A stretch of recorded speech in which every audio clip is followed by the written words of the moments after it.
Fox Sports. We are Fox Sports. We are Southeast.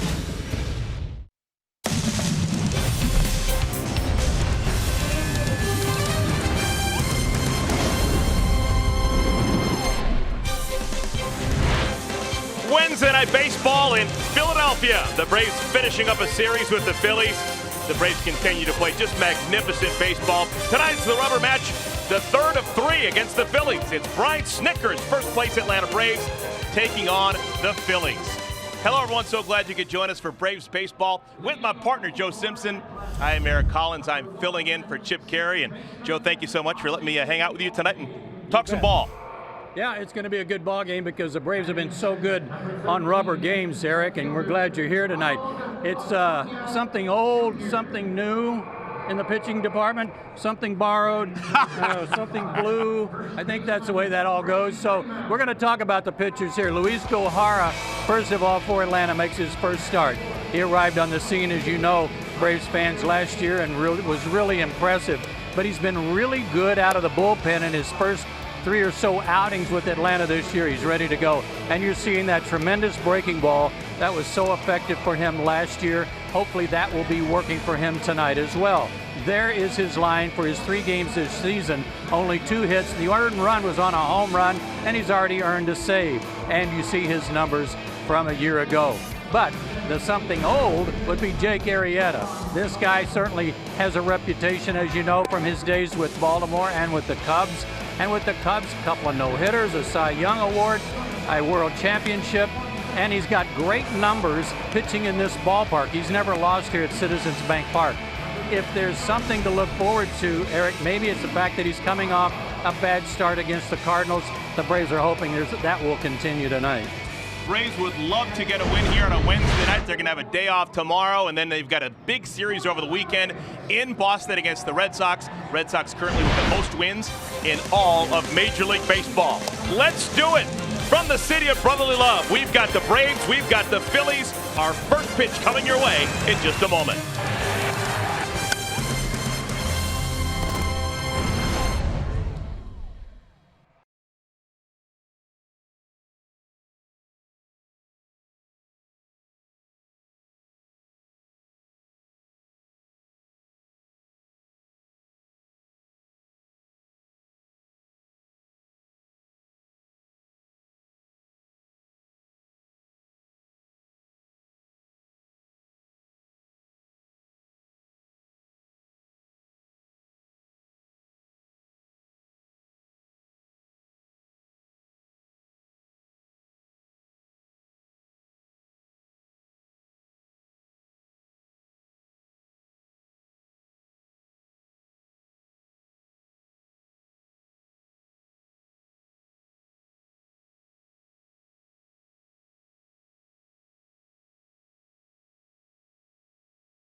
Wednesday Night Braves baseball on Fox Sports South is presented by your local Chevy dealer, Georgia Drive Chevy. Find new roads. Welcome back, everyone. Citizens Bank Park, Philadelphia, Pennsylvania. Let's take a look at tonight's weather report brought to you by Checkers. Couldn't ask for a better night. 79 degrees, not a cloud in the sky. And we're getting ready to play the third and final game of this series here in Philadelphia. And Ozzie Albies will lead things off. This is what he did last night. Yet another homer. He now has 14 homers on the year. Oh, by the way, he scored all 3 runs that the Braves had in last night's win. As you take a look at the Georgia lottery hitting the jackpot. How about this jackpot for Albies? 12 road homers, only 2 at home, 12 on the road. He's got 6 homers in the first inning alone, most in Major League Baseball, and only Bryce Harper with more home runs while swinging at the first pitch. So aggression definitely pays for Ozzie Albies.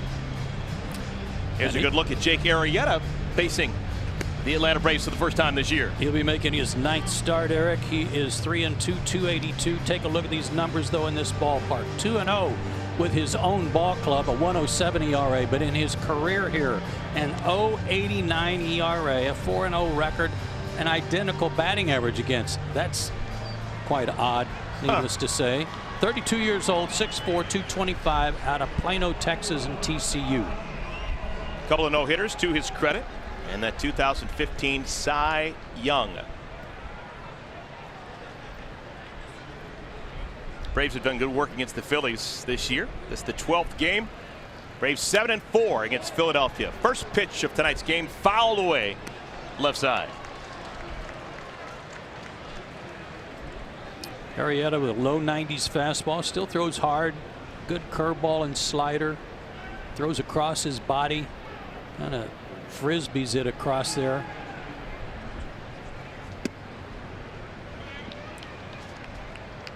Only 3 innings, though, in his last outing against the Cardinals. 5 hits, 4 runs, 2 earned.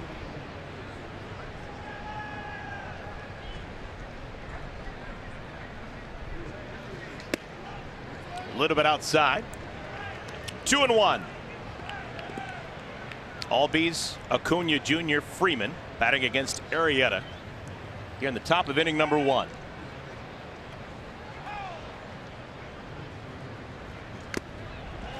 Foul tip into the catcher's glove. 2-2. Lately, Eric, some teams have been trying to go upstairs on Ozzie with the fastball, and he's had a little trouble laying off, especially if he's behind in the count.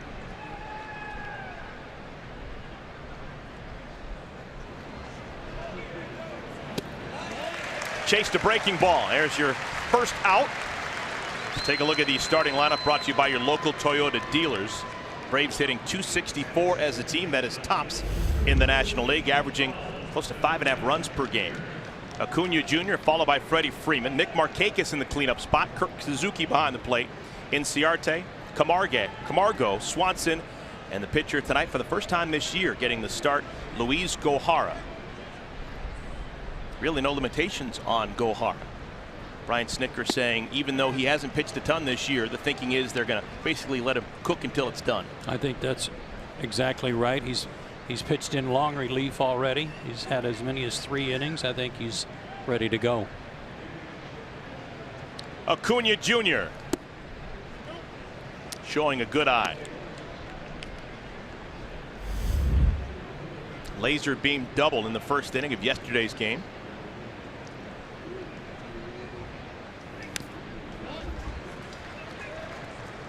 Braves lost the first game 3-0 on Monday night. Nick Pivetta, the big story. Last night, Braves dusting themselves off. Brandon McCarthy, his 4th win on the season against Philadelphia. Pretty remarkable, huh? And for Vince Velasquez, his 4th loss. 4th start he's made in which they've lost. Back-to-back strikeouts for Arrieta.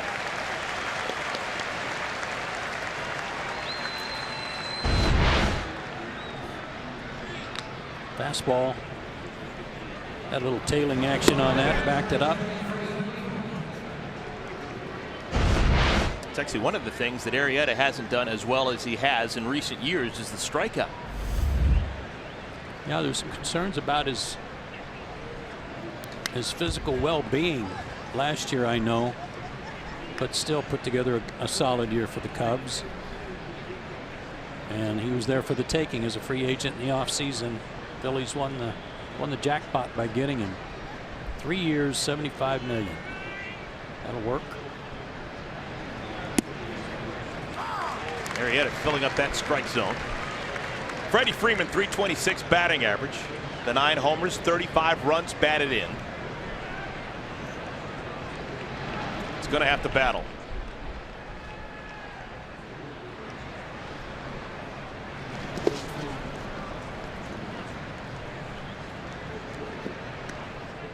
Throws a lot of cutters off his fastball. Told you that he still throws hard. And he will try to bury that cutter in on left-handers' hands. In this case, Freddie, and then Markakis to follow.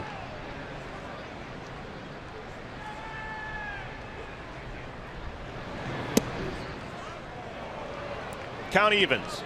That's a pretty good pitch.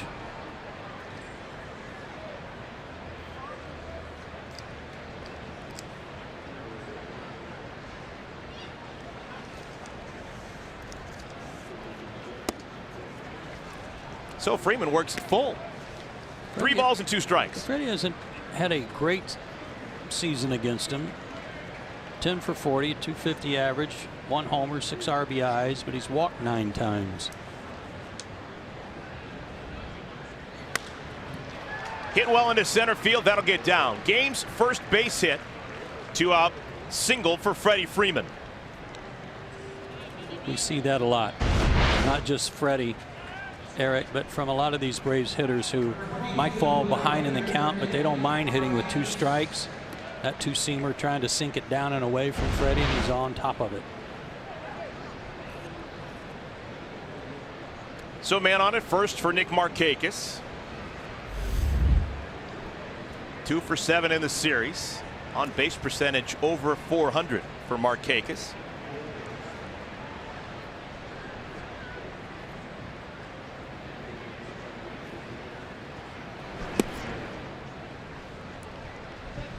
Something to keep an eye on in tonight's game. The Philadelphia defense has hardly been airtight. No, they have not. Error by the first baseman Carlos Santana played a role in last night's win for Atlanta.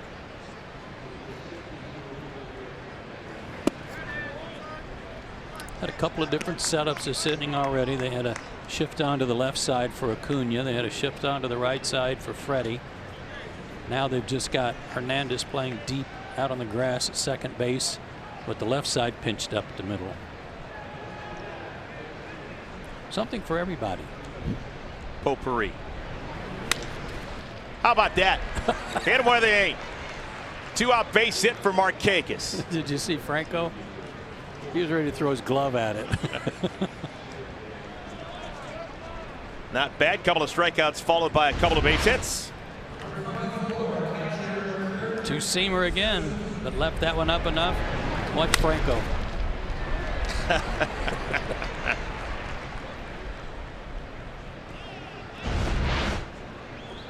So a chance to do some damage with 2 outs.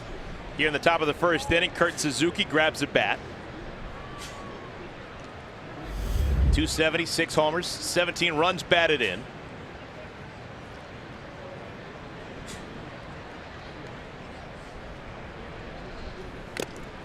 Big swing. 0-1. Guys in the middle of the order are the only ones that have faced Arrieta before. Freddie had 11 at bats, Markakis 12, Suzuki's 2 for 6, Inciarte 2 for 9. 5 starts in his career against Atlanta. He's 3-1, 2.76 ERA. You'd think maybe a couple of more starts. That's a low number for Arrieta, who's been around a while. High drive center field. Going back on it, Herrera. He's got room to the deepest part of the ballpark. Side's retired. So a couple of 2 out base hits go by the wayside. Scoreless when we come back. The Phillies heading to the bat rack.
head to the bat rack for the first time tonight. They're going to take on Luis Gohara, his first start of the season.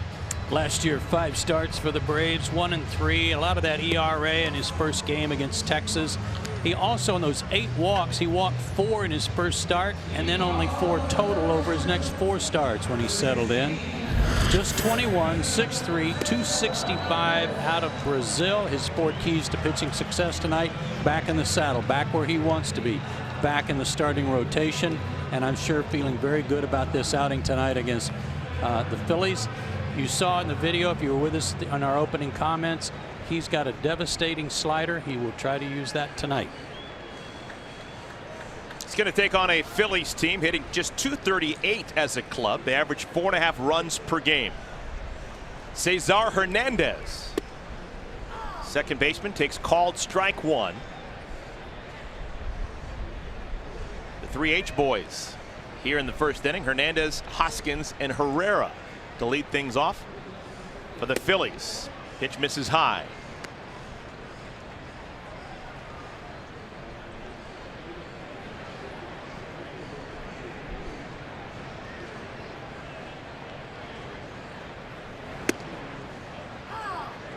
One and 2.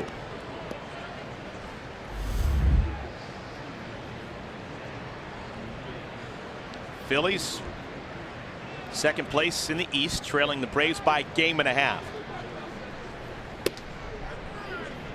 Pretty nice start to the game. Yeah, it was, and if he gets that high strike call tonight, it's going to be a long night for the Phillies.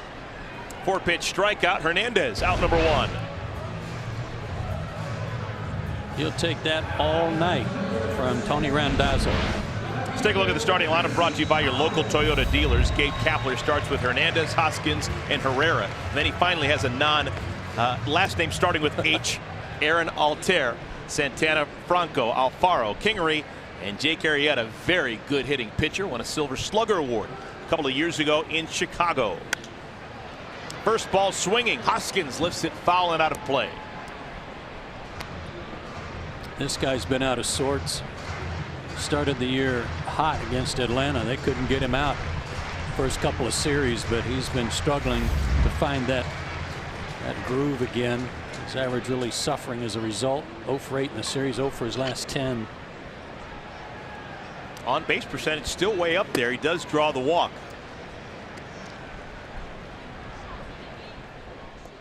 '25-year-old from Sacramento State. Last 5 games, that'll make you pull your hair out in clumps. Wish I had some clumps. Last pitch by Gohara, 95 miles per hour. We expect to see a lot of that tonight. Yeah, last year his fastball among left-handed starting pitchers rated with the highest velocity, just a little bit better than James Paxton of Seattle. Paxton, a no-hitter. Yeah, Week and a half ago. I think it's amazing. Gohara, 21 years of age, but the Mariners, who originally signed him just after he turned 16 out of Brazil, letting him go relatively quickly. High drive, fairly deep center field. Braves have a man there. Inciarte makes the play. it's a pretty good breeze blowing in from left center field, left to right. Might have held that one up, might have held Kurt Suzuki's up a little bit at the top of the first. Yeah, when you see Gohara now, it does make you wonder, Eric, what their thought process was in Seattle. But they got 2 nice players. They got Malik Smith, who they then flipped to Tampa Bay, and Shea Simmons, hard-throwing reliever. Odubel Herrera, 345 batter with power. He's got 7 homers, 30 runs batted in. 26-year-old from Venezuela takes called strike 1. Herrera, an all-star a couple of years ago.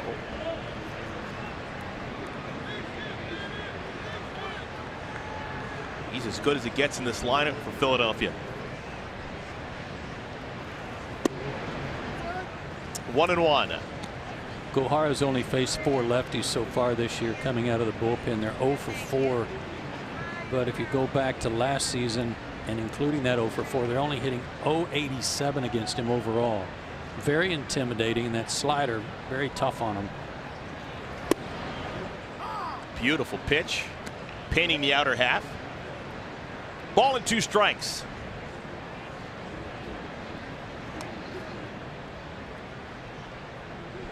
Arrieta, a couple of strikeouts in his half of the first inning. Gohara would like a pair as well.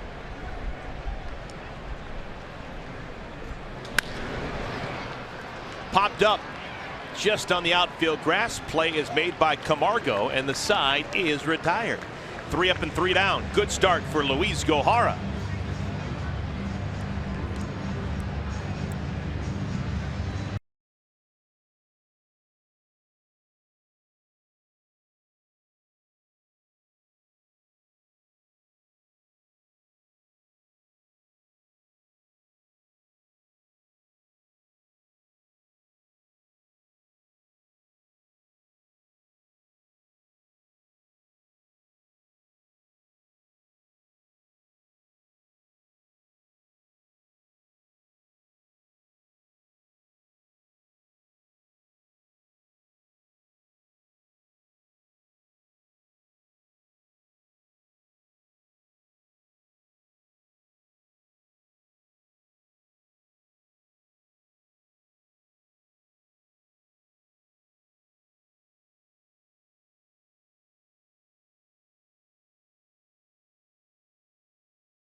It's time for our Cricket Wireless Something to Smile About. Let's take you into the yard here at Citizens Bank Park, a new addition this season, a 13,000 square foot Major League Park for kids, where you can see they have a wiffle ball field complete with dugouts, they have a Fanatic rock climbing wall, and they have, most importantly, a Fanatic hot dog launcher, where you're able to launch foam hot dogs like they do here at targets. And luckily, thank God, the truck decided to show when I actually hit the targets. Eric and Joe, a really cool spot. We're similar to something similar over at SunTrust Park, where they have Hope and Will Sandlot, and I really wish we had one more day so I could duel it out with you, Eric, for your first day here with us. Thank you, Kelsey. Going the other way to begin the second inning. How about Ender Inciarte? Well, partner practice for him. He's got himself a base hit, and that is now 3 hits allowed by Jake Arrieta. And the Braves have a leadoff man aboard here in inning number 2. And anytime you can get that leadoff guy on against Arrieta, you like it. I think maybe Ender learned a little something in the way he was pitching Freeman and Markakis, running that 2-seamer away from him. Did a nice job with it. Here's Camargo. Didn't get the start in yesterday's game, but back in the lineup tonight. And almost a wild throw. Santana had to impress just to keep that from going down the right field line.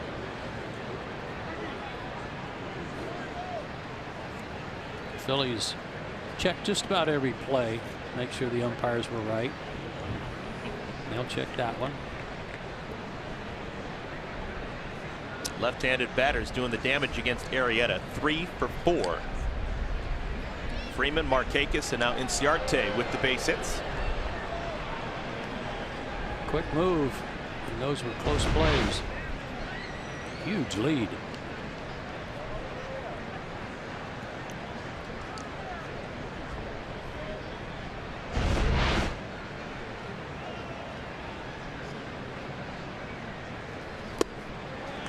First 2 batters in the second inning have swung at the first pitch, resulting in a hit for Inciarte. It's 0-1 to Camargo.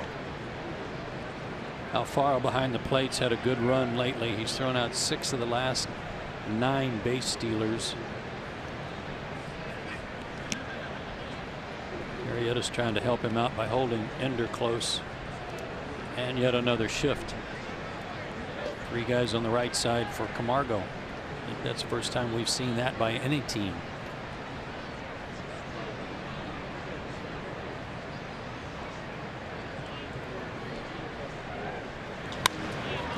Loop down the left field line. Long run.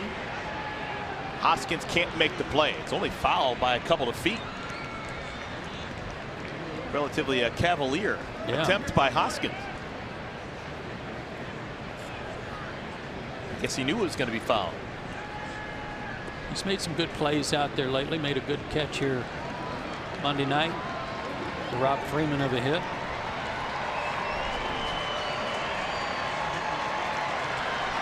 $18 stolen bases continues to lead all of Major League Baseball for Inciarte.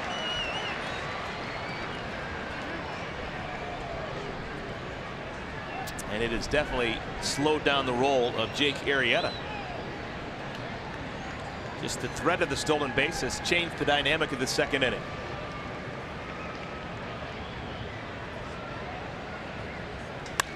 Another opposite field swing, and this one driven deep to left. Hoskins can't make the play. Look at Inciarte run. He'll have to stop at third. That'll be a double for Camargo.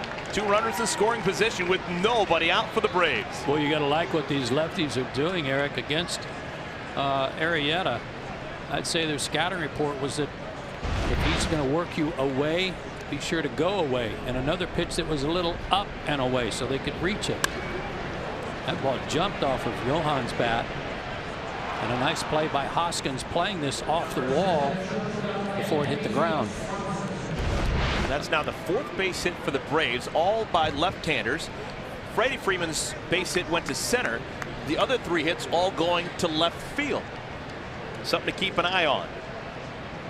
2 in scoring position, nobody out. Here's Dansby Swanson. Braves still leading Major League Baseball hitting with runners in scoring position at 297. That's impressive enough, but the team that's second is the Phillies, and they're at 264. Big difference. 33-point difference.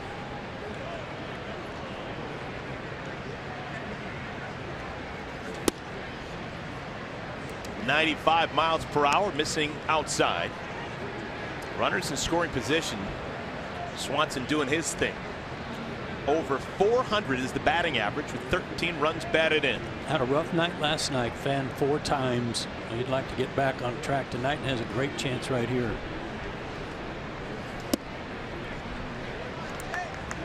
Arrieta being careful. Pitcher spots next.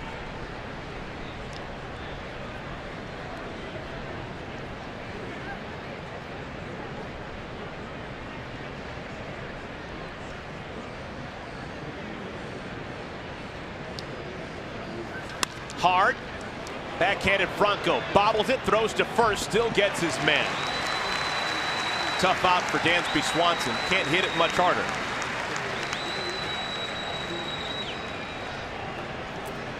If that's a little wider of the bag at third base, Ender could kind of walk down the line a little bit to see what was going to happen. But because Franco was so close to the base, he had to hug the bag a little.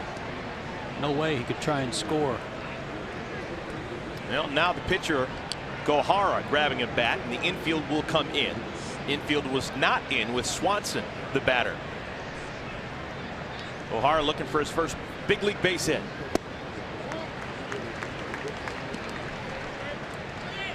Joe, we've talked about the fact that he patterns his pitching after CC Sabathia. Probably should pattern his hitting after CC Sabathia as well. Pretty good hitting pitcher.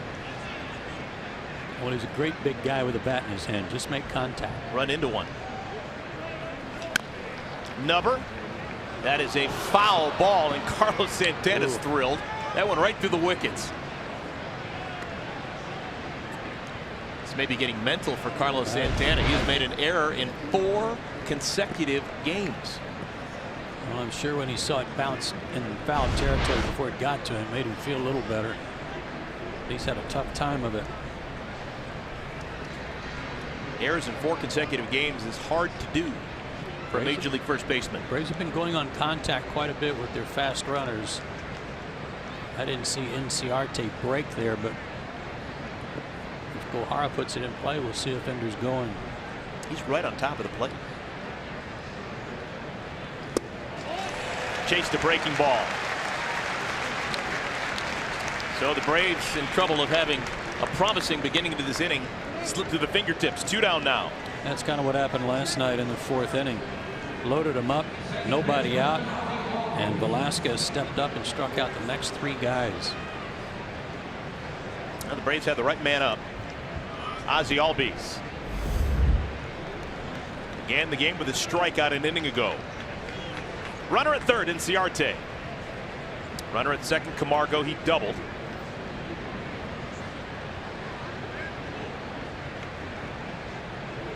Showed you the numbers earlier about Albies and what happens when he's aggressive. Let's see if he swings first pitch. And look at that hole on the left side for him.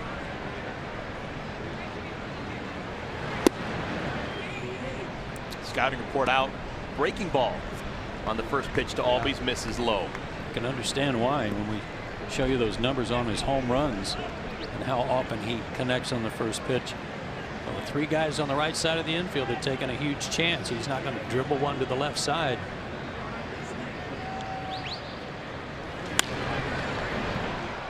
Might have been trying to go that way that time.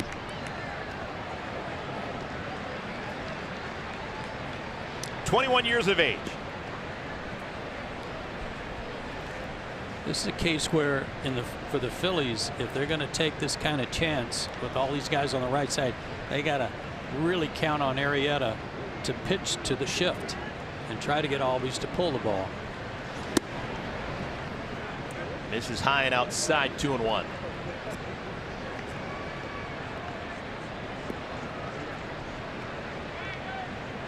Really the only fly in the ointment. 2 outs, runners in scoring position. Yeah.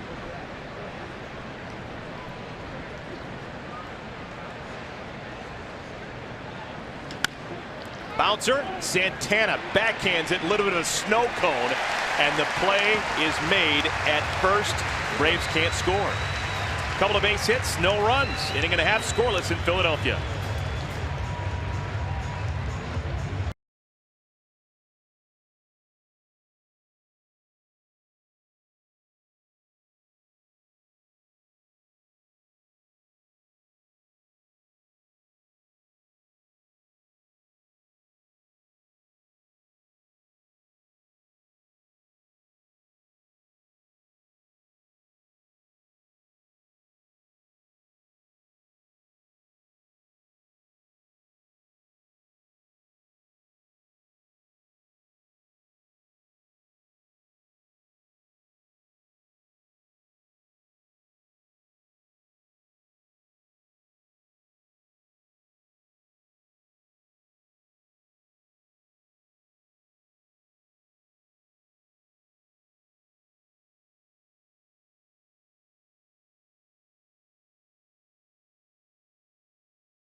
Baseball history brought to you by Geico. May 23rd, 23 years ago. Greg Maddux throwing a complete game 5-hitter. Braves beat the Cardinals 7-1. It was a game in which every Brave except for Maddux and second baseman Mark Lemke recorded a hit. Win was the first of Maddux' 10 complete games that season, which led Major League Baseball. Complete game? What's that? There's Limmer. And why'd we throw him under the bus? Yeah, working on the radio side for this road trip with Ben Ingram. Filling in for Jim Powell, who's also away for his daughter's graduation, as Chip is away for his son's graduation tonight. Joe, I'm happy to be here. I'm glad you're here. Kelsey Winger also in the house. Bottom of the second inning. Aaron Altair, Carlos Santana, Michael Franco to bat against Luis Gohara. Gohara getting a 1-2-3 first inning with a strikeout.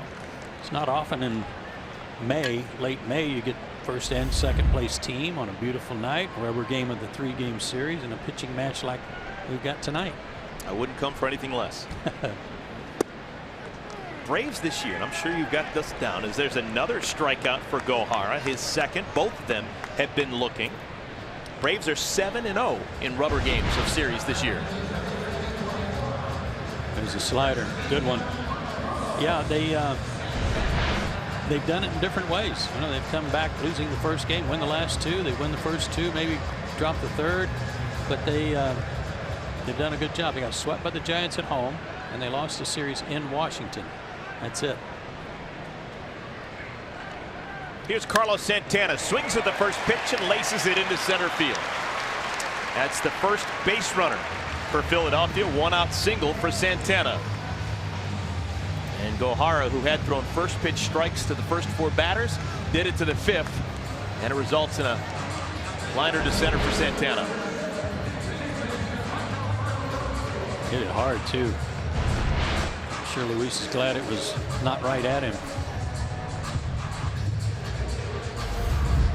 1 out, 1 aboard. Here's Maikel Franco, third baseman, hitting .259 with the 7 homers. Doesn't walk a whole lot.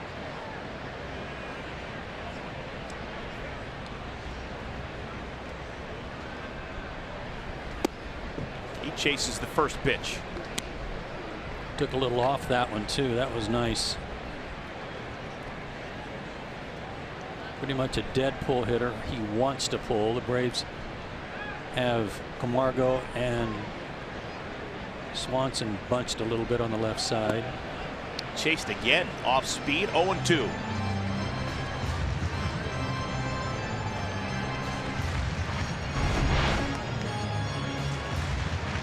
Boy, look at that thing drop.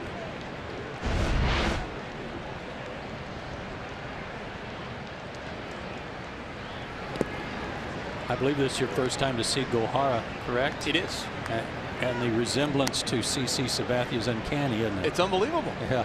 From the size, the length of the waistband, to the follow through.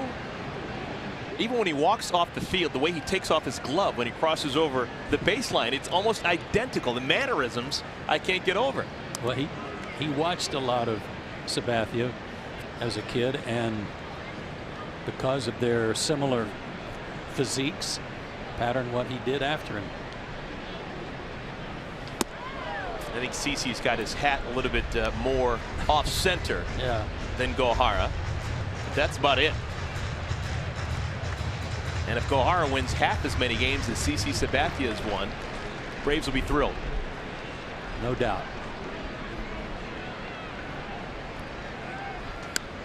Popped up behind home plate, out of play. Gohara was signed 15 days after turning 16. He is from Sao Paulo, Brazil. He is currently one of just 3 Brazilians in the big leagues. Cleveland Indians catcher Yan Gomes, reserve outfielder out in Kansas City, Paulo Orlando, the only other Brazilians. It has not been a hotbed for baseball players over the years, but that could change.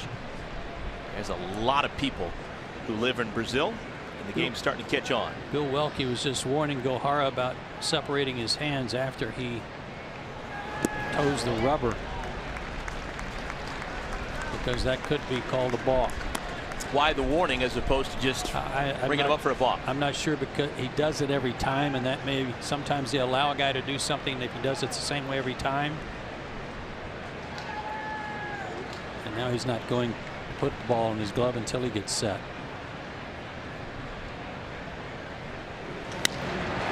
Hammered, but foul. He may also have said, be careful not to do that when you've got your foot on the rubber.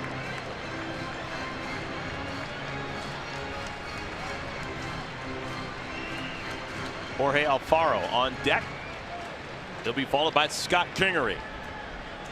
Be time for that breaking ball again. Popped up right side. Will it be playable? Foul territory, Freeman. And it makes it into the stands.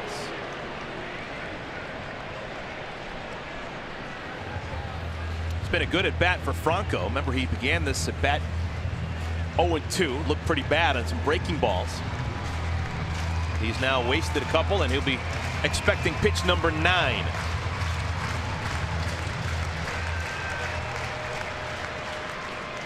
Santana doesn't run very well on at first.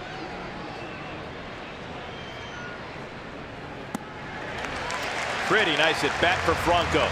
He draws the walk, and there's runners on at first and at second.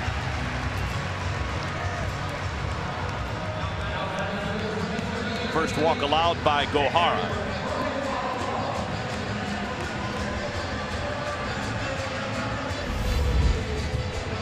Here's Alfaro, 24-year-old, coming of age here in Philadelphia. 245 batter. He's got 10 runs batted in. He has really impressed in this series defensively. Absolutely, he has. Offensively, a lot of fly ball outs, 3 of them last night to the outfield. Another one on Monday night. Really seems to be trying to uppercut. I think that's one of the philosophies the Phillies are imposing on some of their hitters, is that so-called launch angle and working on trying to hit the ball to the outfield.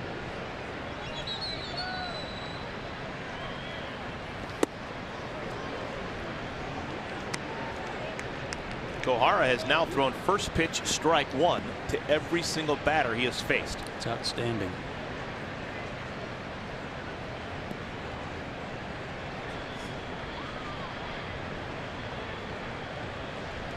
Alfaro coming over a couple of years ago in that Cole Hamels deal. Sent Hamels to Texas. Couldn't catch up to 94. 0-2. Now the last batter, Franco, was set up 0-2, but Gohara couldn't finish him off.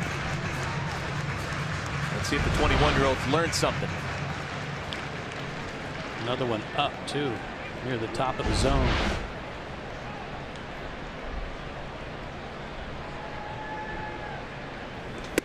Got him. Boy. 95 miles per hour.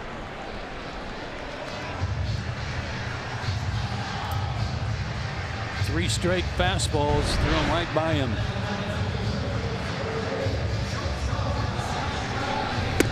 So 3 strikeouts in the game's first 7 batters for Gohara. And he's now 1 out away from getting back into that dugout. No damage done. 8th place hitter, shortstop Scott Kingery. He likes the first pitch.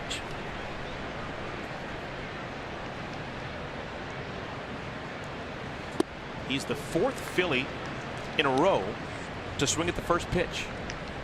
Resulted in a single for Santana. Results in 0-1 for Kingery. Former Pac-12 Player of the Year as a college player at Arizona.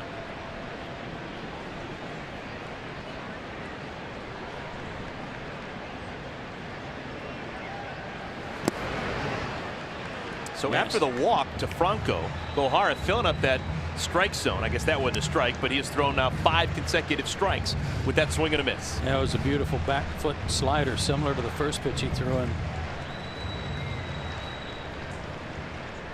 One of his best weapons. I mean, 95 is always a good weapon, but his secondary pitch, that slider, is a good one. 0-2. You betcha. Throw will have to be made down to first. That will retire the side. After putting runners on at first and at second, a couple of strikeouts for Gohara. He strikes out the side. Now has 4 strikeouts in 2 innings. Acuna Jr. leads things off for the Braves when we return.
Talking about what Atlanta has been able to do recently on the road. Last 14 road games, Braves have won 12 of them, and they're doing it not only with good hitting, but the pitching has been terrific.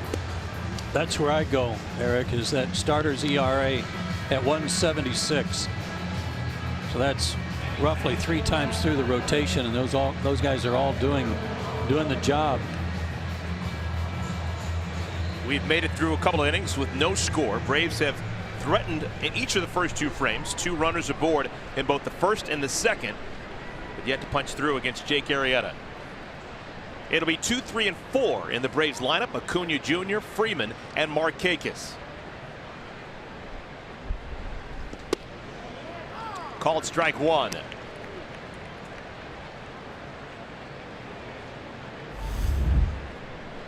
Strikeout looking for Acuna back in the first inning. Arrieta struck out 3 in the first 2 innings.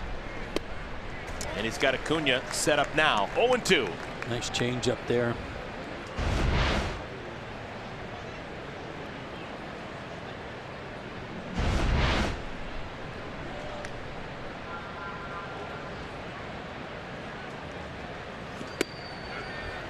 Three-pitch strikeout. 4 Ks for Arrieta. He has gotten Acuna twice. I've called 3rd strikes on Acuna lately too. Those are beginning to add up on him.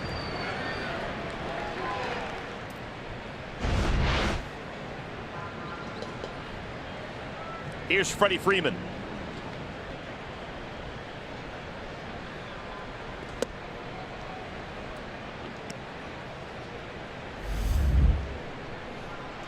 He was the game's first base runner. Line drive single to center field with 2 outs back in the first.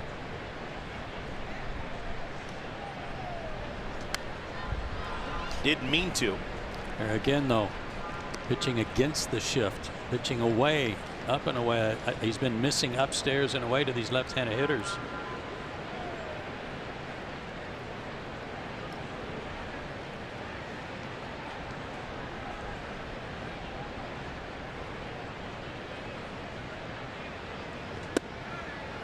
Another pitch away, called strike 1 and 2. Braves have those 4 base hits. Every hit has either been to center field or to the opposite field for a left-handed hitter. Must have been something in the report about how Arrieta's been pitching lefties.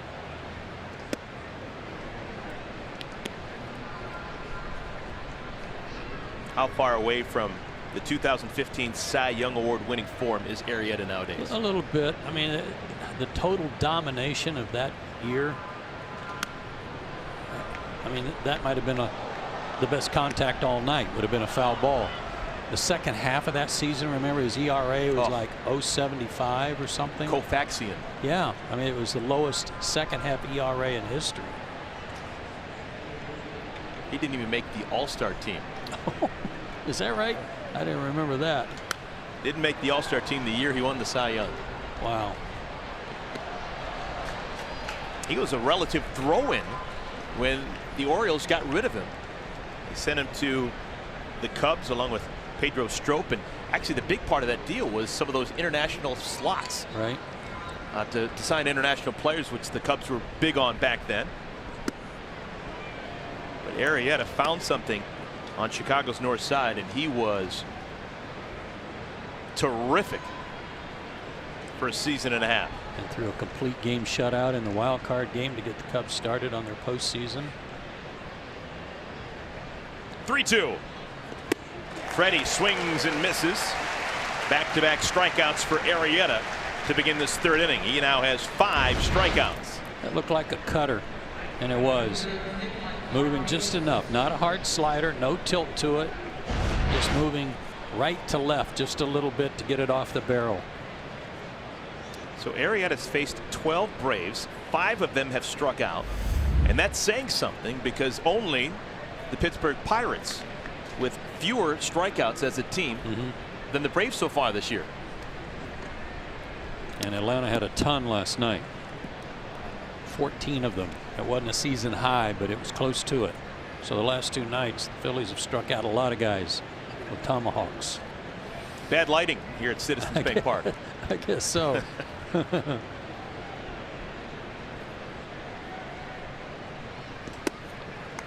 Ball and a strike to Markakis.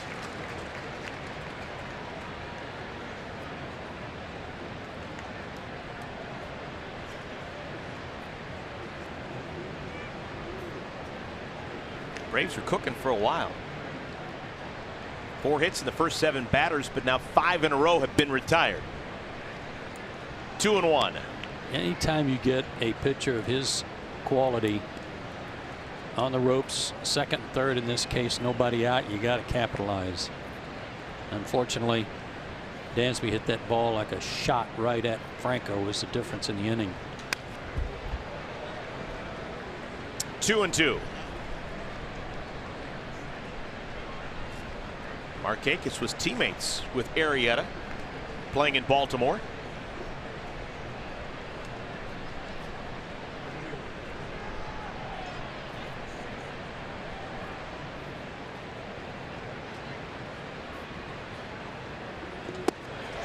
Arrieta strikes out the side. Wow, these two guys are on.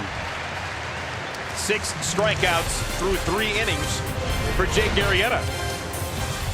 We move to the home half of inning number 3, still scoreless, Braves and Phillies.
Home, in your office, or on the go with MLB.tv. Your subscription includes MLB at Bat Premium, allowing you to watch live baseball on your favorite supported devices. Blackout and other restrictions apply. Visit MLB.tv for details. It is the 8th wonder of the world, if you ask me. It's how I get prepared for opportunities to fill in for the great Chip Caray. Jake Arrieta leads things off for the Phillies. 1 ball and 1 strike to Arrieta. Don't go to sleep on him with the bat in his hands. Silver Slugger in 2016. He has 5 career homers. Hard to hit that. 93 on the outer half. Luis Gohara. 2 solid innings. He's got 4 innings in the game's first 8 batters. Pulled the string, something off speed, and another strikeout. That is 5 strikeouts, first time through the order.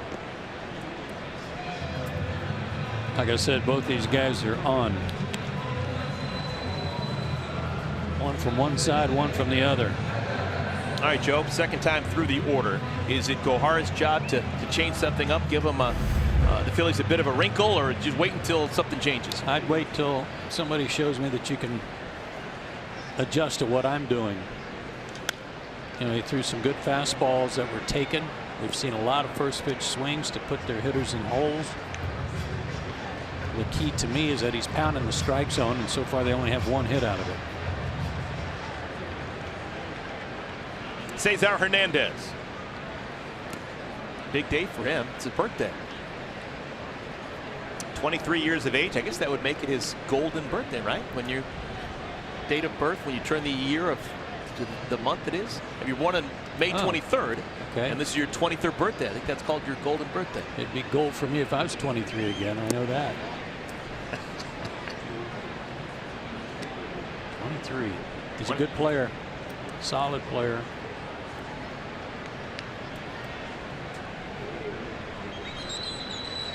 Two balls and a strike to Hernandez.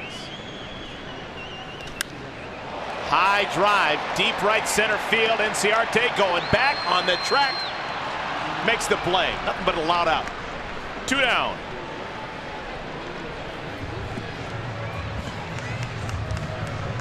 Always a comfort when that guy's out there. If it stays in the park, you know there's a chance he can bring it in. Well, I actually am incorrect. I thought it was his 23rd birthday. It's actually his 28th birthday.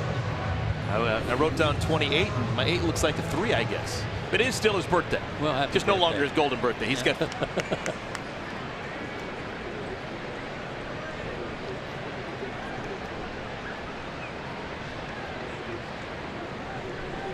Hoskins takes a breaking ball inside ball 1. Is that the first one he's missed on? First pitch ball? I think it is. You're right.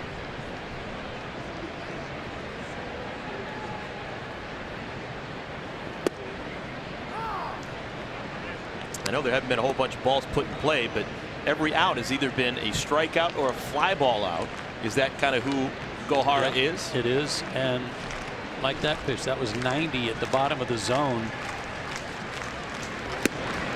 We know he can throw harder, as we see right there, 95, but he's changing speeds a little bit too, and he's throwing that slow breaking ball like we saw to Franco his first time through. He's throwing the hard slider, back foot slider.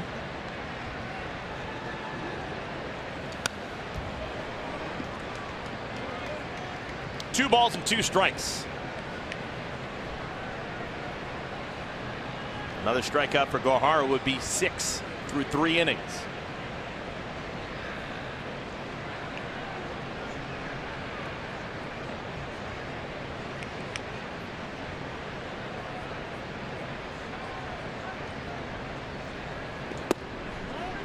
I was talking to a scout when we were in Florida who really likes Gohara after he had seen him pitch out of the bullpen for the first time. He liked him last year, he likes him now, and he was talking about how the scout said, I like big full figure guys, if you want to call it that. They don't break down, and they do a good job of hiding the baseball. It's hard to pick them up. Hiding the baseball. Second walk allowed by Gohara. 2-out base runner here in the 3rd inning. And for the most part, the guy that Gohara gets compared to, CC Sabathia, has avoided injury for a large portion of his career. I know the knees are starting to bark a little bit now for Sabathia, but nary an arm injury. Nothing of any substance anyway, nothing real serious. Odubel Herrera, runner on at first, 2 outs.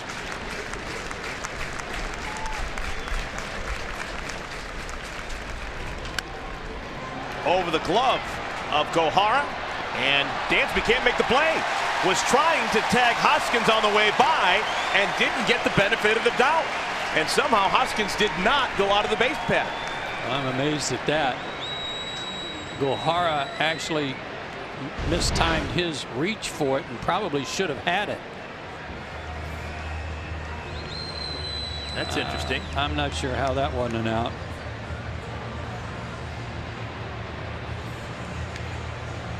I don't believe that's reviewable. Dansby was relatively certain that that should have been an out. And Brian Snitker having a conversation.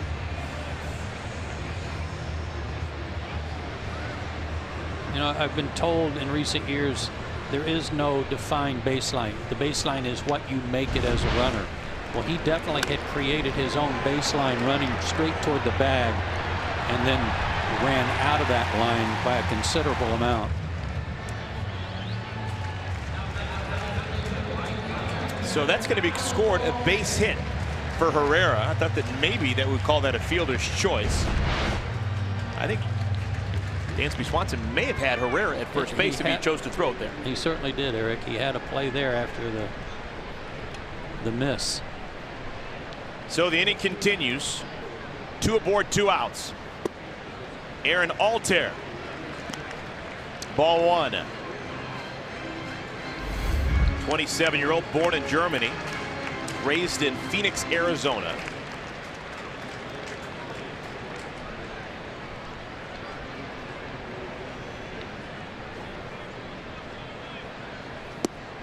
Nice pitch. 1-1. Altair, one of 2 players currently in the big leagues and 1 manager born in Germany. Max Kepler out in Minnesota, and Ron Gardenhire, skipper in Detroit, born in Germany. Was just there for a couple of years before really growing up in Phoenix. Down low, 2-1. Good change up on the pitch before, an 87-mile-an-hour change up. Had a little sinking action running away from Altair.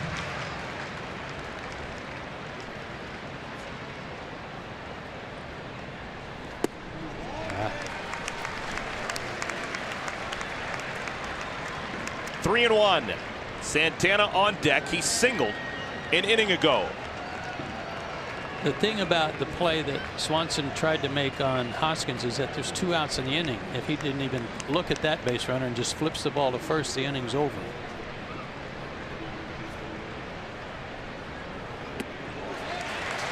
Second walk of the inning, both coming with 2 outs. And the Braves in a bit of spot here.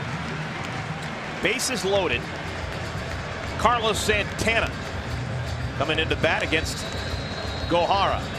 And now we're going to see what Gohara is all about. He was cruising along through the first couple innings, and now a 2-out predicament. Plus extra pitches. He probably should be out of the inning and has made several extra pitches trying to get out of this, and we'll have to make some more. Chuck Hernandez is going to have a conversation. First trip to the hill.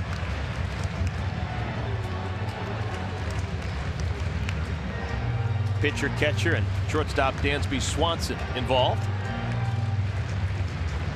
All right, remember the first time that Gohara faced Santana an inning ago, Santana swung at the first pitch and got a line drive base hit. Right back at him. Might be a good idea to try something different.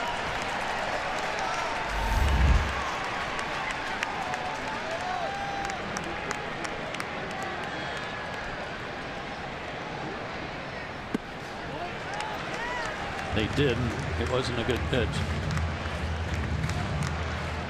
Santana probably thrilled that Tim McClellan's not behind home plate with all that pine tar he uses. Probably so. 3 Phillies aboard.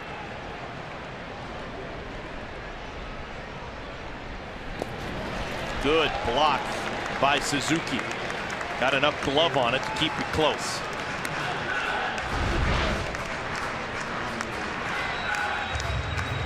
That was a heck of a play. Fastball. If you're a veteran hitter like Santana, are you thinking this guy's starting to lose the strike zone, or are you thinking this is time to pounce and swing? It's time to tee off.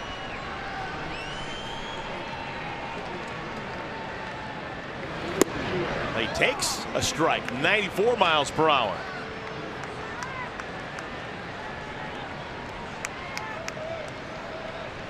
Santana has always been a very patient hitter. 2-1. 2-2. Yeah, I think that's been the disappointment for him, signing as a free agent with these guys after the good years he put up in Cleveland and getting off to such a rotten start. Coming into the game hitting below 200. He's still driven in runs. He's got 29 RBIs, but his average nowhere near where you're accustomed to seeing it. Got to make a good pitch here. See if they go with that slider. Softly hit third base line. That's going to be a fair ball. Everyone's safe, and the Phillies score the game's first run. couldn't hit it any softer.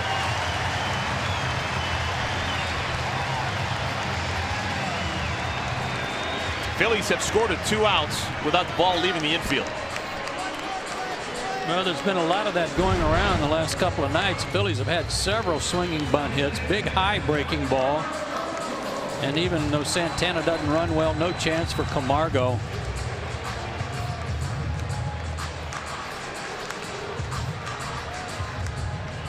Tough break for Gohara, who should have been out of the inning. A walk, an infield single, another walk, and now another infield single. And the Phillies leading 1-0. Franco flips it foul.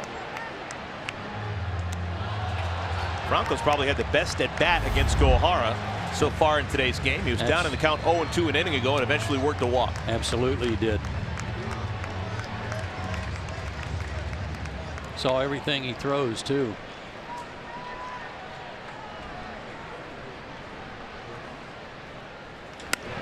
Fisted right to the second baseman. Albies makes the play. Side is retired. Phillies draw first blood. They score a run on a Santana single. 1-0 Phils.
Is presented by your local Chevy dealer. Georgia Drive Chevy. Find new roads. Xfinity. Xfinity delivers the fastest internet with the best in-home Wi-Fi experience. And by Delta Airlines. Welcome back, everyone. Phillies leading after scoring a run with 2 outs in the bottom of the third. We'll have 5, 6, and 7 in the Braves lineup facing Jake Arrieta in the top of the 4th inning. Joe Simpson, Kelsey Wingert. I'm Eric Collins filling in for Chip Gary. Chip will be back on Friday in Boston. That'll be a fun 3-game series. It will. Looking forward to that. Looking forward always to get back to Fenway Park. Always a joy to watch games there or play there. Great place. Kurt Suzuki leads things off. Flied out to deep center first time up. Great night for the Carey family tonight with Stefan and Christopher graduating down in St. Augustine, Florida.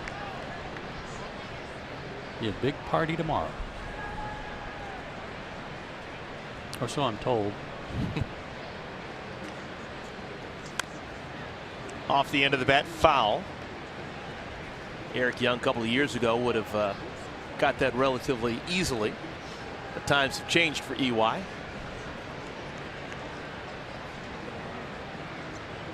He was quick as a player.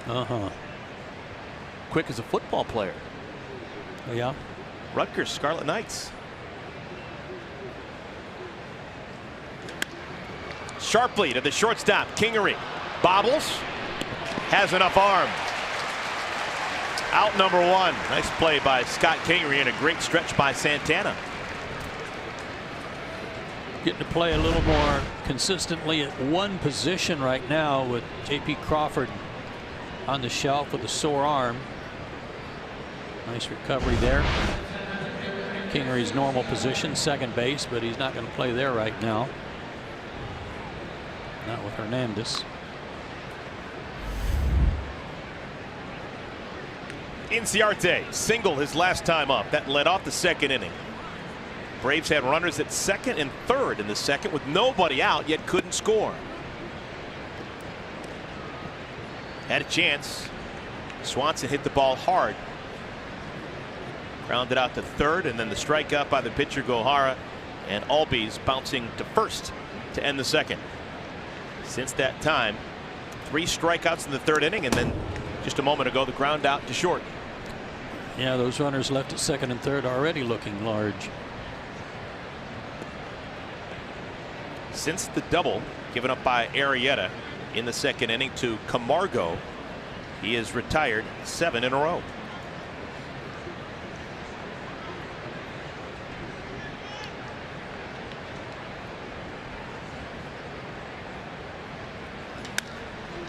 Driven to center field. Herrera heading back, still going back, makes the play 2 feet in front of the wall. That might be a third fly ball held up by the wind tonight. And the second one that Ender has hit to that corner in this series, that about 15 feet either way, probably a home run.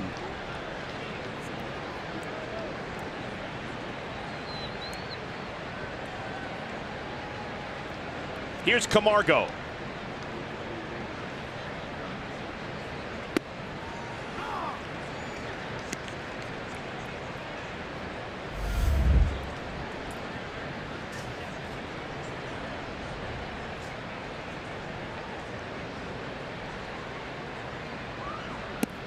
I think last night, Eric, Camargo didn't play, Flaherty did. Brian Snitker needed to get Flaherty in there for some at bats to get ready for the weekend. He hadn't played that much lately, and last night was a good night, a better night, let's say, than tonight, having to face Arrieta. And with all those lefties coming up in Boston, you know, there's no chance for him to play, no chance for him to start. Braves are going to see 3 straight lefties in Boston. There's the time in Fenway Park's history you would never have done that. No, and they've got 4. They will not see David Price. Eduardo Rodriguez, Drew Pomeranz, Chris Sale, the 3 scheduled starters for Alex Cora and the Red Sox. And for many, many years at Fenway Park, throwing a left-handed pitcher and allowing right-handed batters to get a clean look at that green monster was a no-no. Into the shift. Shortstop Kingery, right-hand side of the bag, throws out Camargo, and the side is retired. Arrieta is now retired 9 in a row.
Gohara back out on the mound to continue his first start of 2018. And if you missed it yesterday, tomorrow he will return home to Brazil for the first time since before spring training. The Braves will place him on the bereavement list as he goes to spend time with his mother, who just underwent heart surgery. So players placed on the bereavement list must miss a minimum of 3 games and a maximum of 7. So right now, Eric and Joe, the trip is scheduled for about a week, but they do allow flexibility within that. Kelsey, thank you so much. Yeah, it's been a difficult half year for Luis Gohara with his family situation. We've told the story before. You've told the story before. His father passing away over the winter. Yeah, it was a tough thing, and my understanding is his father passed away in his arms. They were very close, taught him everything he knows about baseball, according to Luis, and a very heavy heart for him coming into spring training. So now he's dealing with some health issues with his mom, and a good time to get back there and check on him.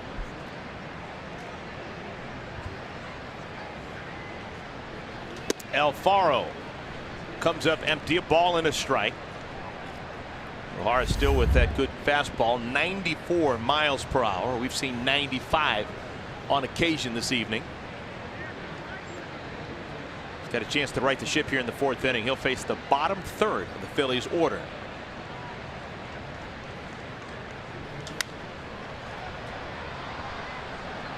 It's a good South American battle.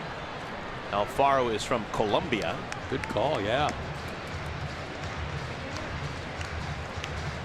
You and I were talking before the game started, and I was telling you about Dale Murphy going on a goodwill tour down to South America with MLB, and they went to Brazil, and at the time Dale was saying he thought maybe Brazil was the next hotbed for baseball talent because of the population,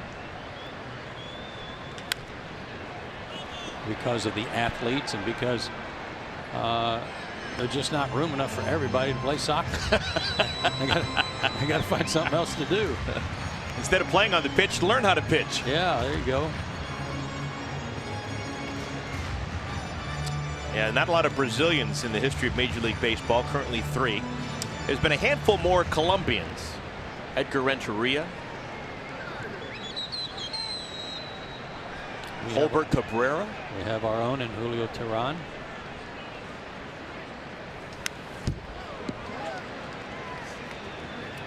Count remains a ball and 2 strikes.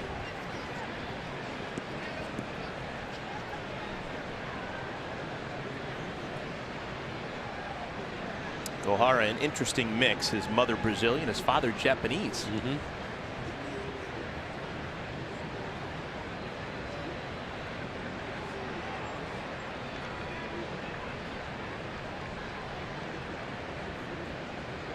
Suzuki the sign, the 1-2. Blew it past him. 96 miles per hour. 6th strikeout for the left-hander.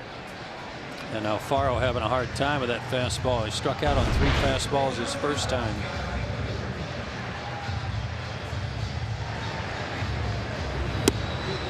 Number 6 for Luis. 21-year-old making his first start of the year. Did have those 5 starts a year ago. How does he look this go around compared to what you remembered from last season? The same, basically, only with a little more confidence and command. I pointed out that he walked 8 guys last year, and 4 were in his first start, and only 4 on his subsequent 4 starts. So the more he got settled in, the more he got comfortable at this level and these bright lights and upper decks. He was throwing the ball over the plate and understanding that he could get away with pitching and throwing strikes at this level, and he certainly can do that. Would like to throw a strike here. The number 8 batter, Kingery, with the hitters count 2-0. 3-0 to Kingery. In the on deck circle, Jake Arrieta, not your normal pitcher. 5 career homers.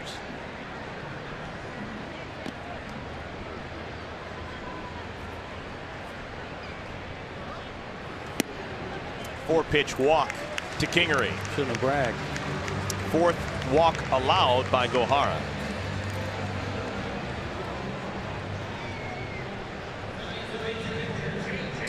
The walk with 2 outs an inning ago led to the game's only run. Yeah, you know, but after that he had to face 3 more hitters after that bouncer over the mound by Herrera. He had to face 3 more batters, a walk, a hit, a fly out. But he should have been out of that inning on that little tapper over the mound. Bumped his pitch count up. And a good trip here by Suzuki to go talk to him.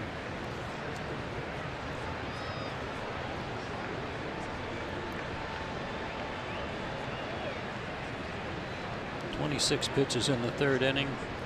Probably had to throw a minimum of 10 too many." Arrieta, Silver Slugger back in 2016, hit .262 that year. 17 hits on the season and 65 at bats. Slow going as a Phil, just 154. Good, strike 1-1.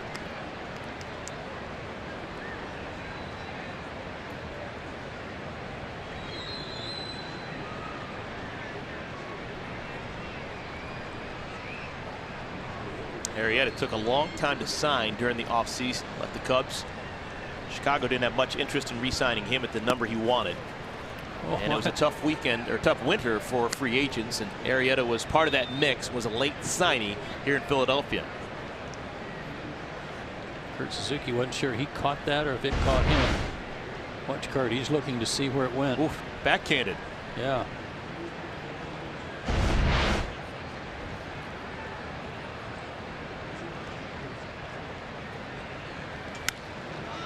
Popped up, foul territory, out of play.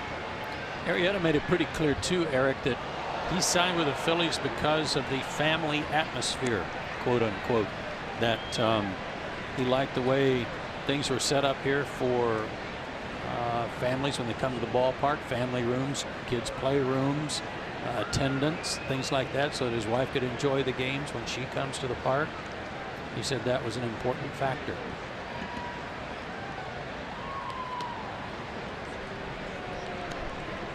Two big free agent signings for Philadelphia offseason, both exactly 3 years. Arrieta and Carlos Santana.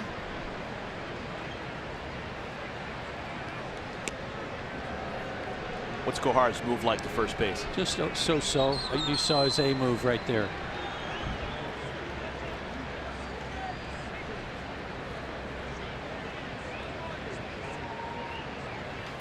Lays a bunt down with 2 strikes. Camargo waiting for Albies to get over it. They're now 2 outs. Takes a lot of guts to lay that bunt down with 2 strikes. Yeah, it did, and I think Camargo had a play at second. That may have been why he double clutched. Because it was a hard bunt.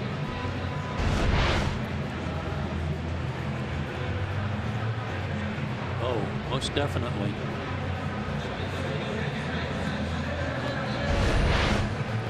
So Kingery at second base with 2 outs and back to the top of the order.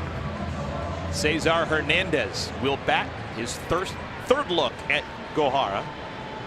Technically, that sacrifice bunt will go down as the first ground ball out induced by Gohara.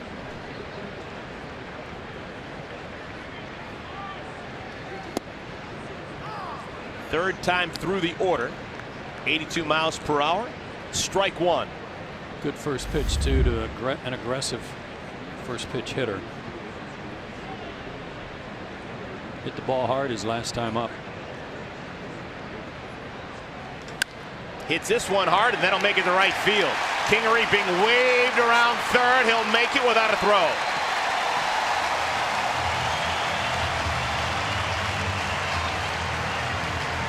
So the 2-strike sacrifice by Arrieta directly results in another run for Philadelphia.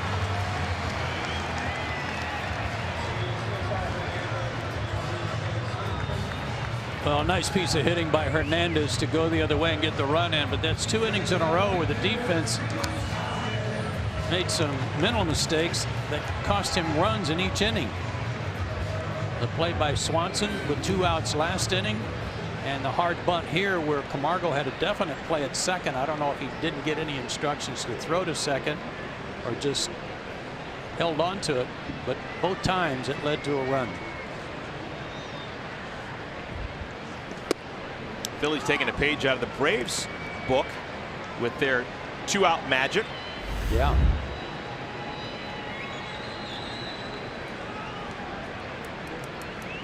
Rhys Hoskins.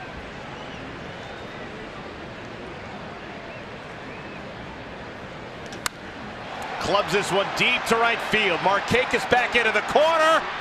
Did he do it? He did. What a play, Nick Markakis. That saved a run. No doubt about it. Full steam into the corner and magically comes up with the baseball. Great play.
Braves now trailing 2-0. Inning number 5, Citizens Bank Park, Philadelphia, Pennsylvania. Jake Arrieta. An important sacrifice an inning ago, leading to another run for the Phillies. 5th inning brought to you by Audi. Swanson, the pitcher's spot, and then Albies to bat here in the 5th.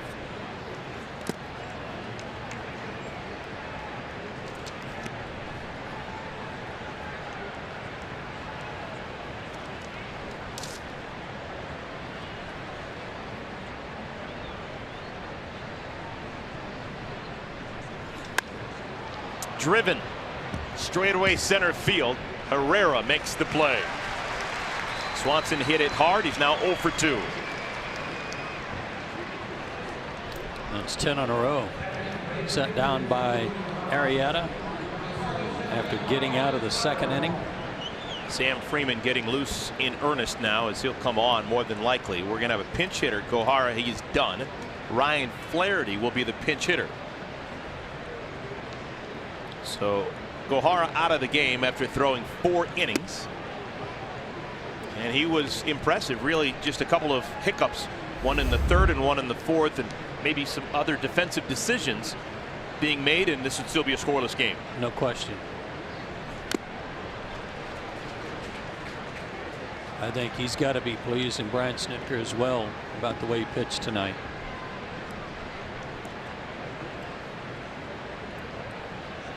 Six strikeouts in those 4 innings for Gohara. Showed 96 at times.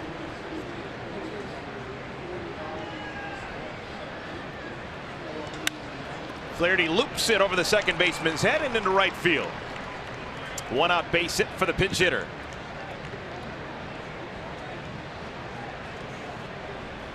Snaps a little over for Ryan too. Snaps an 0 for 17. third time through the order for the Braves. Albies 0 for 2.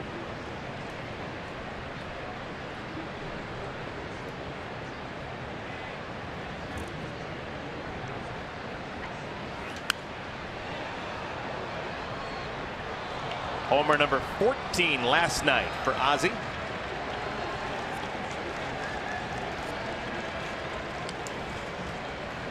Last year in both the minors and the big leagues combined, finishing with 15 homers. Yeah.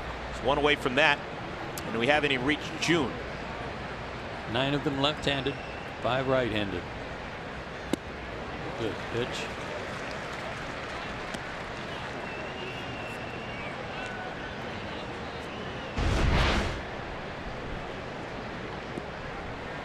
'88 changeup from Marietta.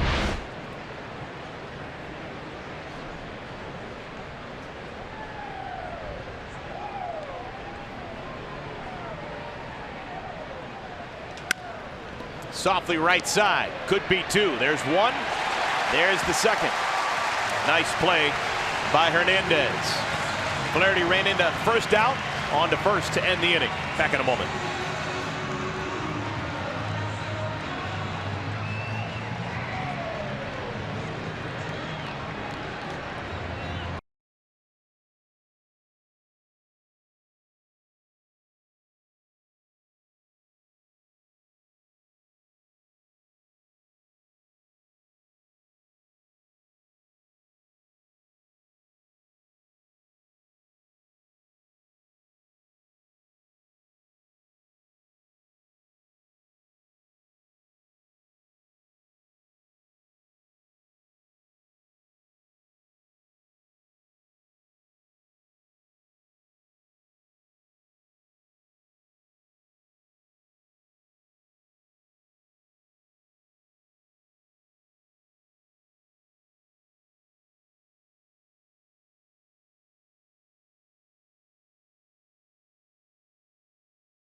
Ball stuck in there, huh? Yeah. I haven't seen one of those. We have made it through 4.5 to pitch the bottom of the 5th inning. Sam Freeman comes on. Freeman, appearance number 25 on the year for the 30-year-old. He worked last night. Just a third of an inning, though, so he should be fine. Struck out the only batter he faced. Tonight was a good night for Gohara to start, Eric, for this reason. They have a day off tomorrow, so if there was going to be a need for a lot of bullpen innings with a day off tomorrow, this was a good night to have it. Freeman has been dynamic against left-handers on the year. Lefties just 1 for 25 against him, and pitches like that, one of the reasons why. 0-1 to Odubel Herrera. Herrera, Altair, and Santana to bat here in the home half of the 5th.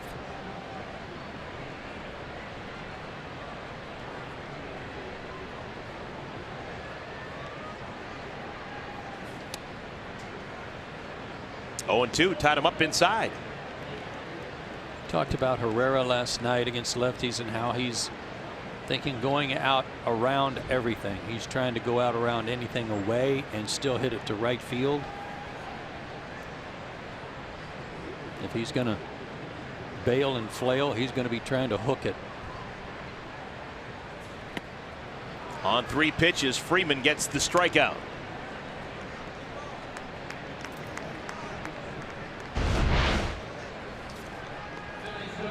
Nice, took a little off too.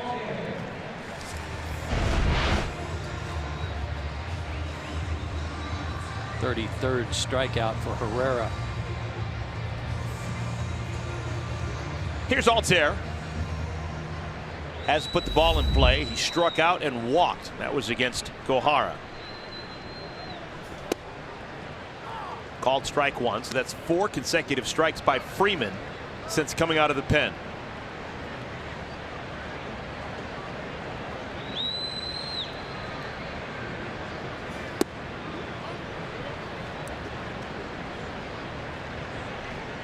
Citizens Bank Park here in Philadelphia, Pennsylvania. Braves won't be back here until the tail end of September. Won't see the Phillies either here or in Atlanta until the tail end of September. Yeah, really odd schedule here at the beginning of the season for both of these teams. They've both played home and home twice before the end of May. It's been good for the Braves. 7-4 in 11 games against Philadelphia.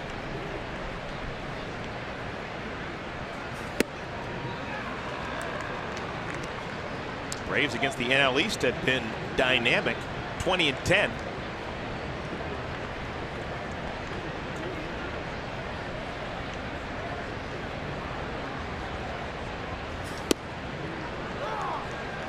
Yeah, that's not been the case for the Phillies, however.